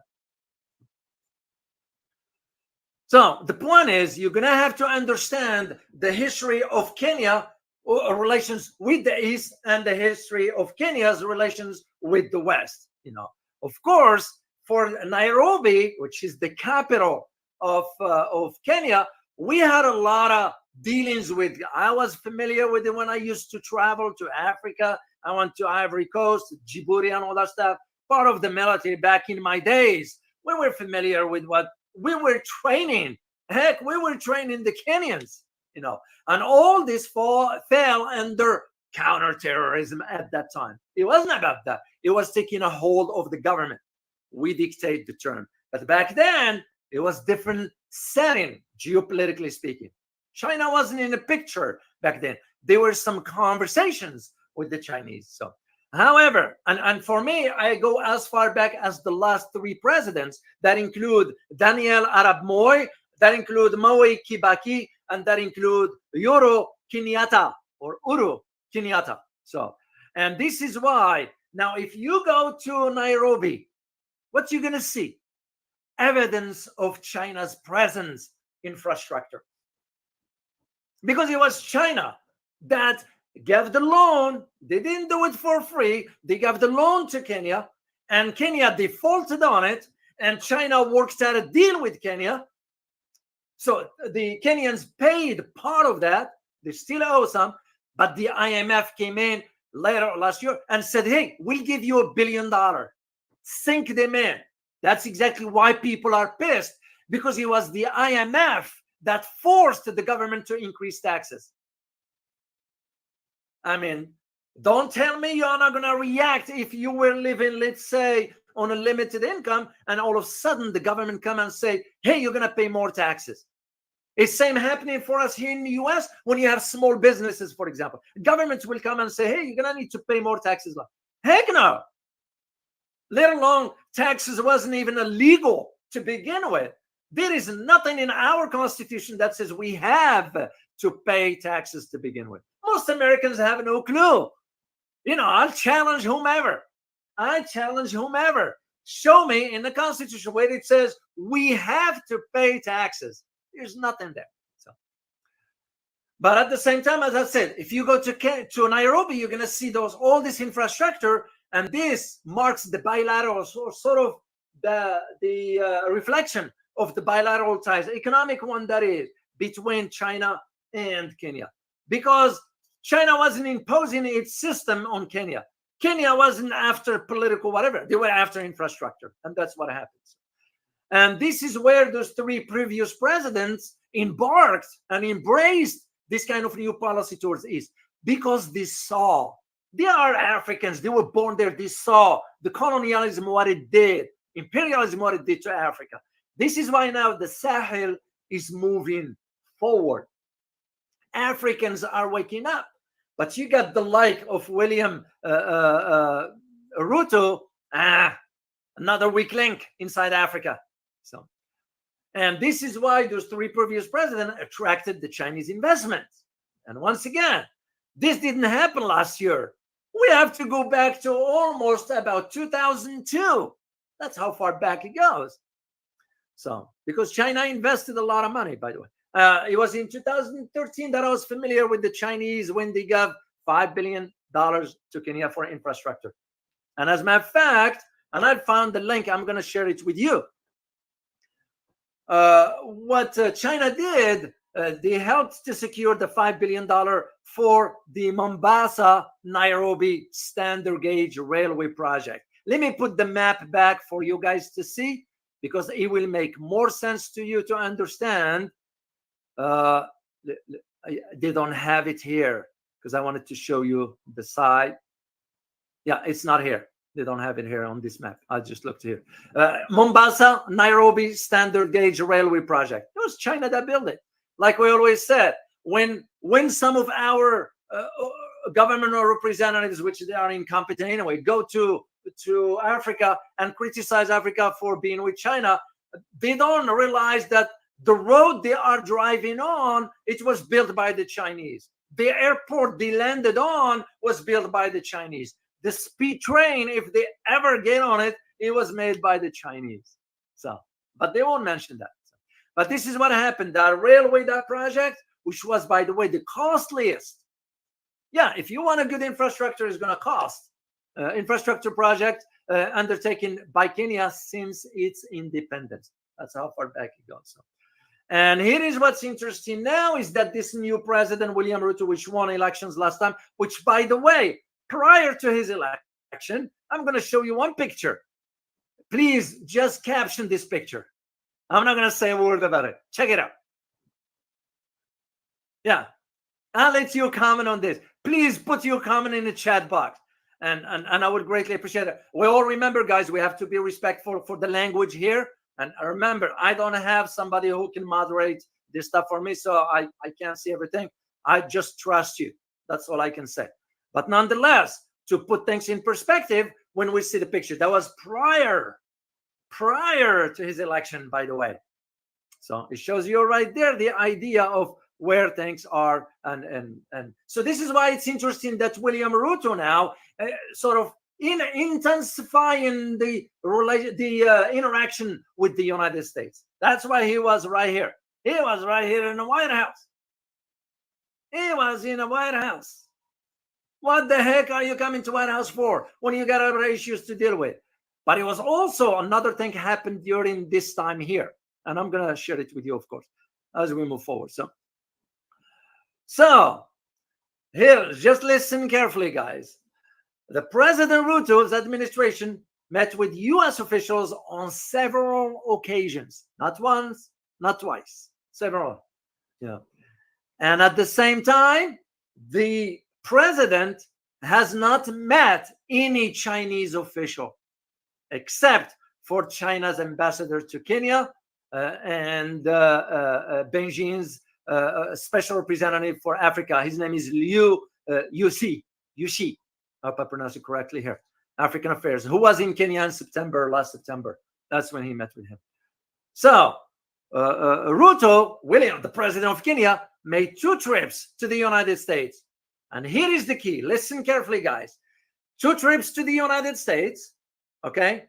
Conferred with the British Prime Minister, the incompetent Sunak, the French President Emmanuel Macron, sleazy Macron, and numerous other Western leaders. I will let you draw your own conclusion. You come to the US twice, you meet with the British incompetent Prime Minister, you meet with incompetent French President Emmanuel Macron, and other Western leaders. It's clear to me. It's very clear. So, and even Kenya has welcomed high-ranking American leaders, including Trade Representative Catherine Tai, United Nations Ambassador Linda Thomas Greenfield. You remember her? The African-American lady who voted against ceasefire in Gaza. You all remember that, right? And of course, even the First Lady Jill Biden. What the heck Jill Biden is going to Kenya for? We're paying for that trip. Why? She's not a politician. What is she going for? So, even Kenya went as far as, with this guy, William Ruto, went as far as negotiating a trade agreement with the United States. You know why? It's because China renegotiated this contract with the Kenyan as far as the debt. So, and what we said we're going to give them $2 million, which is a peanut anyway. What are they going to do with $2 million? Probably someone's going to push it to some private account. That's so, and this is why William Ruto, I'm sorry, I meant to say 2022, not 2023. Because during his elections in August 2022, William Ruto introduced some sort of uncertainty now to Kenya's foreign policy, because Africa's going this direction, Kenya's going this direction. You know, it just doesn't make any sense. Why you come to the US twice? Why do you meet with the prime? Yeah, you're sovereign nation. You meet, you do whatever you want, but not at the expense of Kenyans. This is where the problem is. You know, I don't see any problem for him doing whatever he wants. It's his country. So now let me provide you my own analysis. And I divided it into 3 categories. One is geopolitical, second one is military, and the third one is economic. So let's start with the geopolitical aspect. And just guys, make sure you prepare a question or two because I will answer them at the end. So as an analyst, I'm going to ask myself, you know, is this President Ruto's recent diplomatic overture to the West, meaning to the US, UK, France, Germany, whatever, they're going to follow what their master's going to tell them. Simple as that. But as an analyst, I'm going to have to ask, is this suggesting that the end of Kenya's policy towards the East is coming to an end? And my answer is no, it's not. Because people have woken up. This is why you're seeing those demonstrations. And before you know it, soon they might even ask him to resign because they don't want to be associated with the West anymore. People in Kenya are seeing how Niger was able to kick France out. Mali was able to kick France out. Burkina Faso, all of them. They didn't need the West. They didn't need whatever. So that's the way I see it. And I ask myself that way. So it becomes also Kenya's geopolitical position in East Africa adds some sort of another layer. Yeah, it adds. Let me see if there's a picture here. Yeah, that's the one here. That's William Ruto. It adds another layer of complexity because that's why I'm saying what kind of foreign policy now Kenya is going to embark on. Because here is what you need to know about Kenya. Geographically, is well situated. Kenya serves as a regional trade hub. Okay, that's one. There are a lot of international organizations inside Kenya because that's how we funnel our whatever we want to do. You guys can read between the lines, okay? And this is what the West is saying, and plays a major role in peacekeeping efforts. Yeah, nonsense. There is no peacekeeping. We create intentions when we want to. And this is why, guys, by the way, I just recorded a video for you. It's an analysis about what NATO and AU, they are going to be doing in Asia. I am seeing trouble over the horizon there. I hope the Philippines, that government, someone with the right mind, some cool-headed in Philippines will tell Marcos Jr., man, you're going to have to back down slowly here because you are pushing us over the cliff. The same with South Korea, the same with Japan, Australia, and New Zealand to a degree. So when you hear about this peacekeeping, no, it's nonsense. And here is the thing.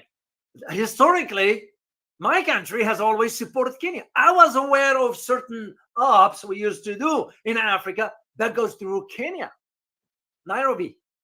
That's it's nothing classified about it. I'm just sharing with you in general terms. So we provided military assistance to Kenya. We provided training, and even we went as far to a degree sharing some intelligence. Whatever we want them to know, we use them basically. But however, now from a geopolitical standpoint of view, the landscape is changing in Africa. This is what you are seeing. The competition between the United States and China and Russia in Africa is intensifying. This is what I argued 4 years ago. Actually, I'm going to look for an article and post it for you in the description later on. And I argued Africa is going to turn into a geopolitical ring where major powers are going to compete over dominance. This is what this is all about. We wanted to compete with the Chinese for influence in Africa. But Africans know, they know we don't have any credibility whatsoever. Now, I don't give a damn. Yeah, pardon my language, to those who say I'm criticizing my country, whatever. No, because we don't have any credibility left. So I'm not going to sugarcoat it. I can't. It's the truth. We never had a policy towards Africa. We have no credibility left, and we conduct ourselves in a double standard manner. Tell me if we ever built a project for Africans. Tell me if we ever paid Africans for their resources out of market value. Look what the French were doing, taking uranium for cost them about what, 18 cents or whatever, and selling it for $200 a pound. This is a joke. Same thing applies here. However, the geopolitical landscape in Africa is changing, and even this president will have to be careful, because other African leaders are watching and seeing, is this going to be where the weak link is going to be? Is Kenya's going to be the weak link? And if it is, they're going to push it. Oh, no, I'm not mad. I am not. Somebody said, Dr. O, you get mad. No, I'm not mad. I got emotional as far as you do things with love, you know? You have to have passion in what you do. Otherwise, don't do it. If you don't do it 110%, if you don't put 110% effort in it, don't do it. Don't do it. So, and this is now where sort of Kenya's trying, well, I'm going to have to balance out now between my security needs with the US and my economic needs with China. Nothing wrong with that. I'm not saying a country should look after its own interest. It's just as long as they know that they are not being used. And mark my word, Kenya will be used. This is no different than Ukraine. This is no different than Japan, Philippines, South Korea, and Australia, New Zealand. You got the idea. Europe, for that matter. So, and this is why when William Ruto took office, he's kind of embarked on this economic and diplomatic relations with the United States, United Kingdom, and other Western nations. He wanted to be, look, he's one of, and again, I am not judging the guy. I have no right whatsoever to judge him. All I am providing here is my analysis and my assessment as to how I see this kind of leader wanted to have the approval of the Western world per se. For why? I don't know. That's all I can see. Because he is going in the opposite direction of his predecessors. And remember what China did to Kenya. That infrastructure there, it's because of China, not the United States. And that's just the way I see it. And remember when it was the summit, so-called on democracy, it's laughable. The U.S. Africa Leaders Summit, I don't know if you guys remember that or not. Well, he was there. And to him, it was the idea of talking about, well, we can amend the damage that was done by Donald Trump tenure. Because remember what Donald Trump said about Africa. Yeah, the terminology we're not going to use here, which is not right. He has no right to describe a continent like that. That's to me was embarrassing, and it shows me has no what's the word?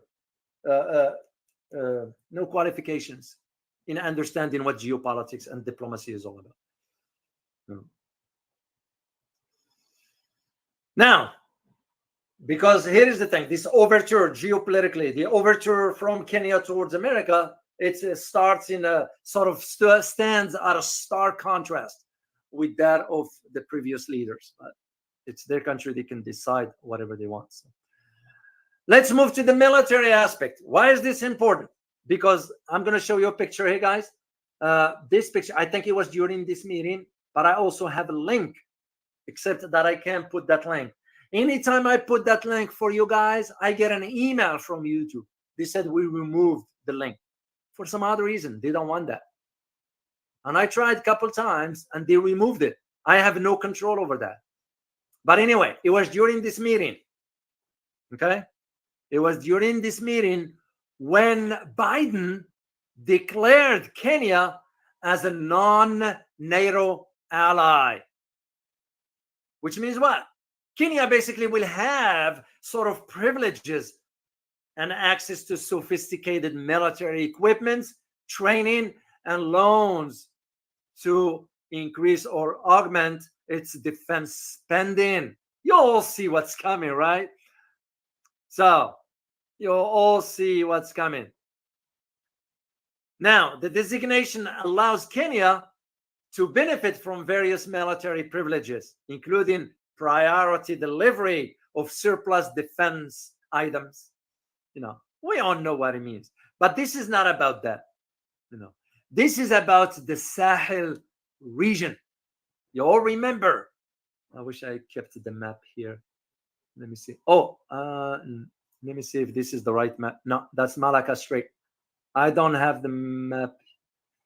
Malacca Strait. Oh, I do. I kept it. This is the Sahel region. It's because from a military perspective, this region now, it's off limits to Western militaries. Who do you have there? You have the Russians. Even the Chinese military are not there. The Chinese focusing on the economic aspects of it. So for Kenya being granted that access, it wasn't Kenya's proposal. It was the U.S. proposal. Because this way, we keep the back door into. This is why what I see over the horizon for Kenya is going to turn to become like Philippines or South Korea or Japan. That's what I see coming. So, and this is why this designation is aimed at that. The same thing has been done with Mauritania. If you look at the map, you see where Mauritania is. Mauritania also will be given a status of training with NATO and so forth.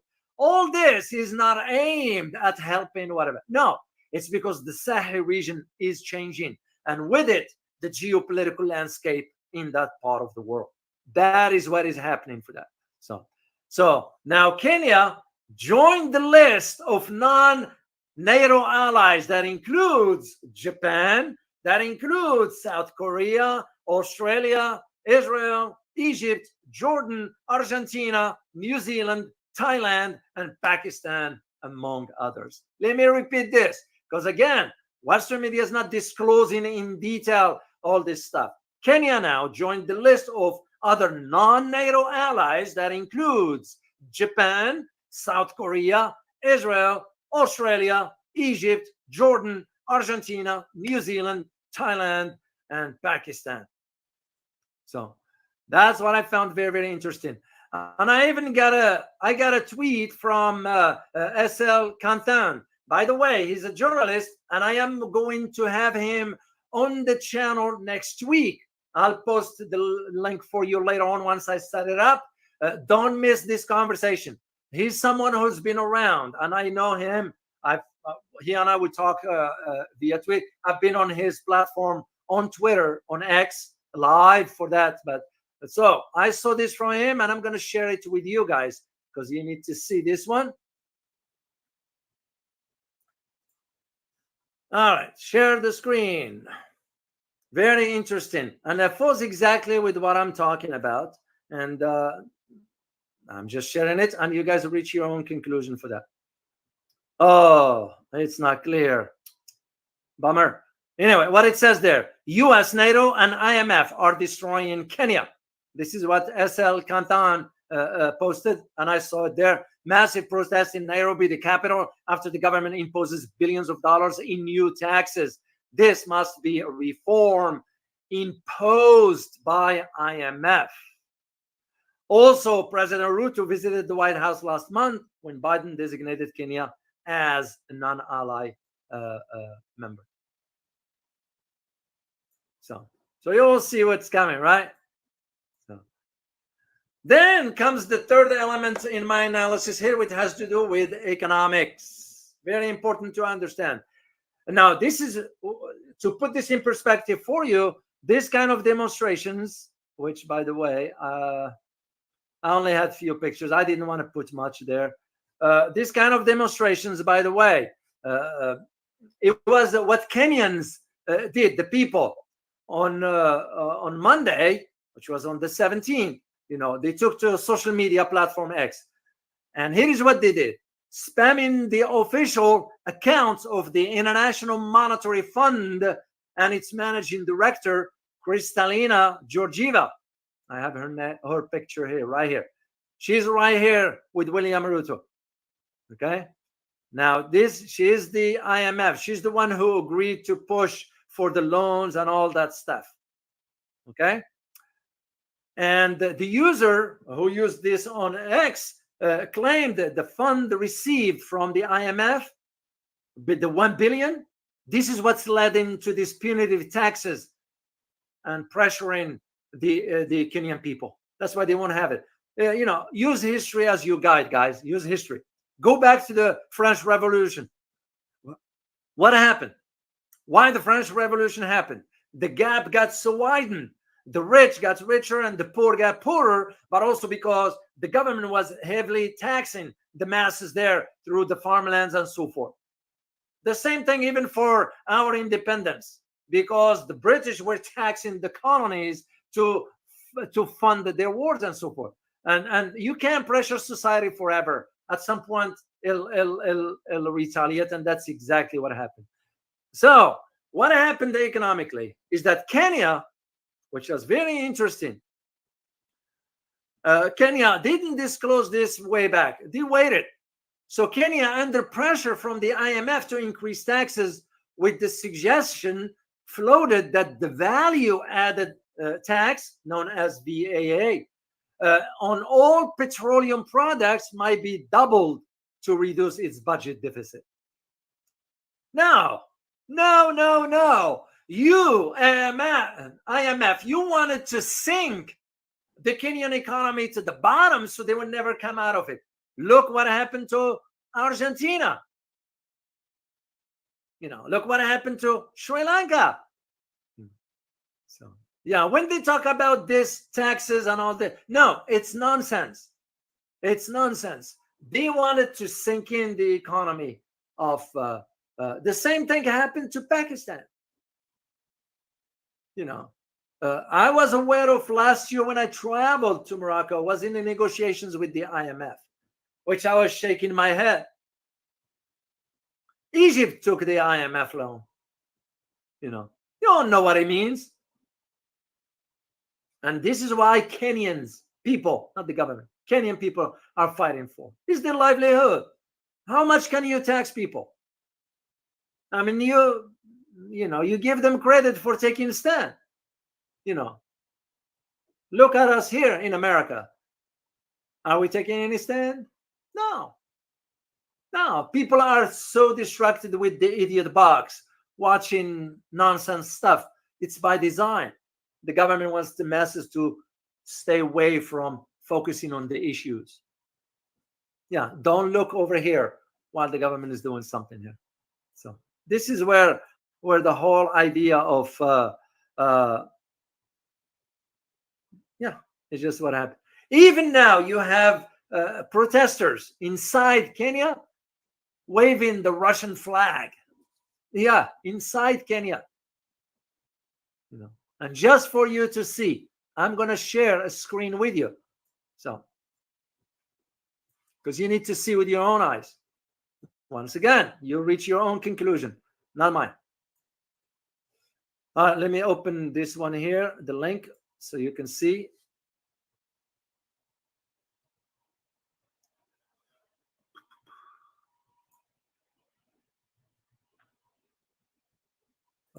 Not this screen here. Present, share screen. Right there, guys. Inside Kenya, Nairobi.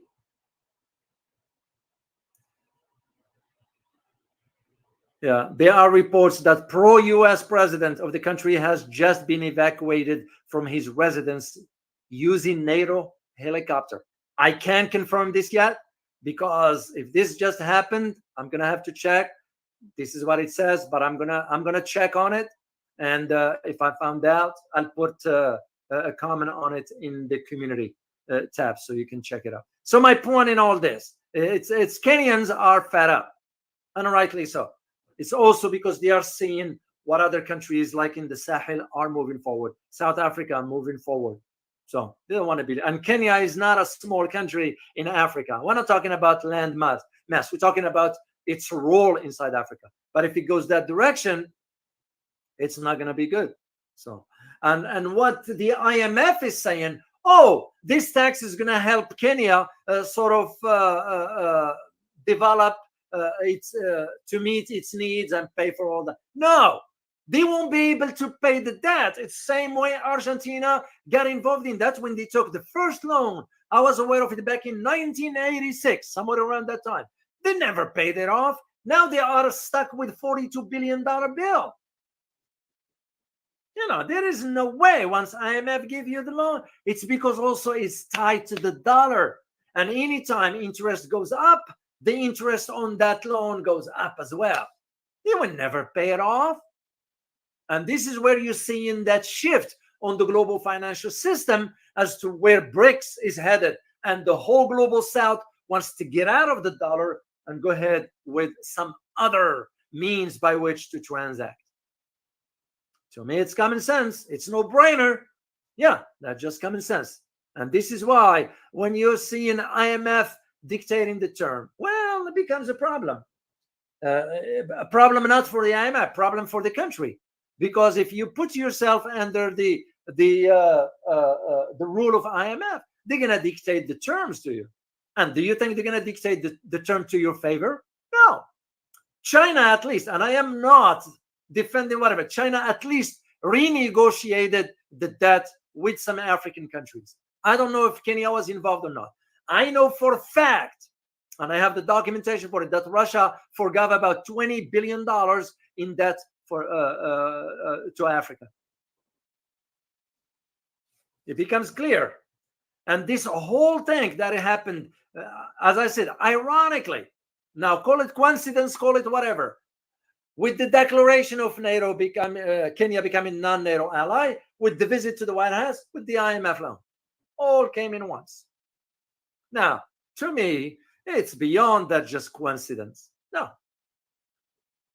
It's because we were concerned, we in the West, US, whatever, we're concerned that if Kenya goes the same route as the Sahel countries, Niger, Burkina Faso, Mali, and the rest of them and all that, it's over. Because Kenya serve for one of our logistic place in addition to Djibouti. And I've been there, I saw with my own eyes. I was at the port there. So. Guys, this is what I have to. By the way, I got a picture here. I need to share it with you because I forgot. And Cool thing. Follow me.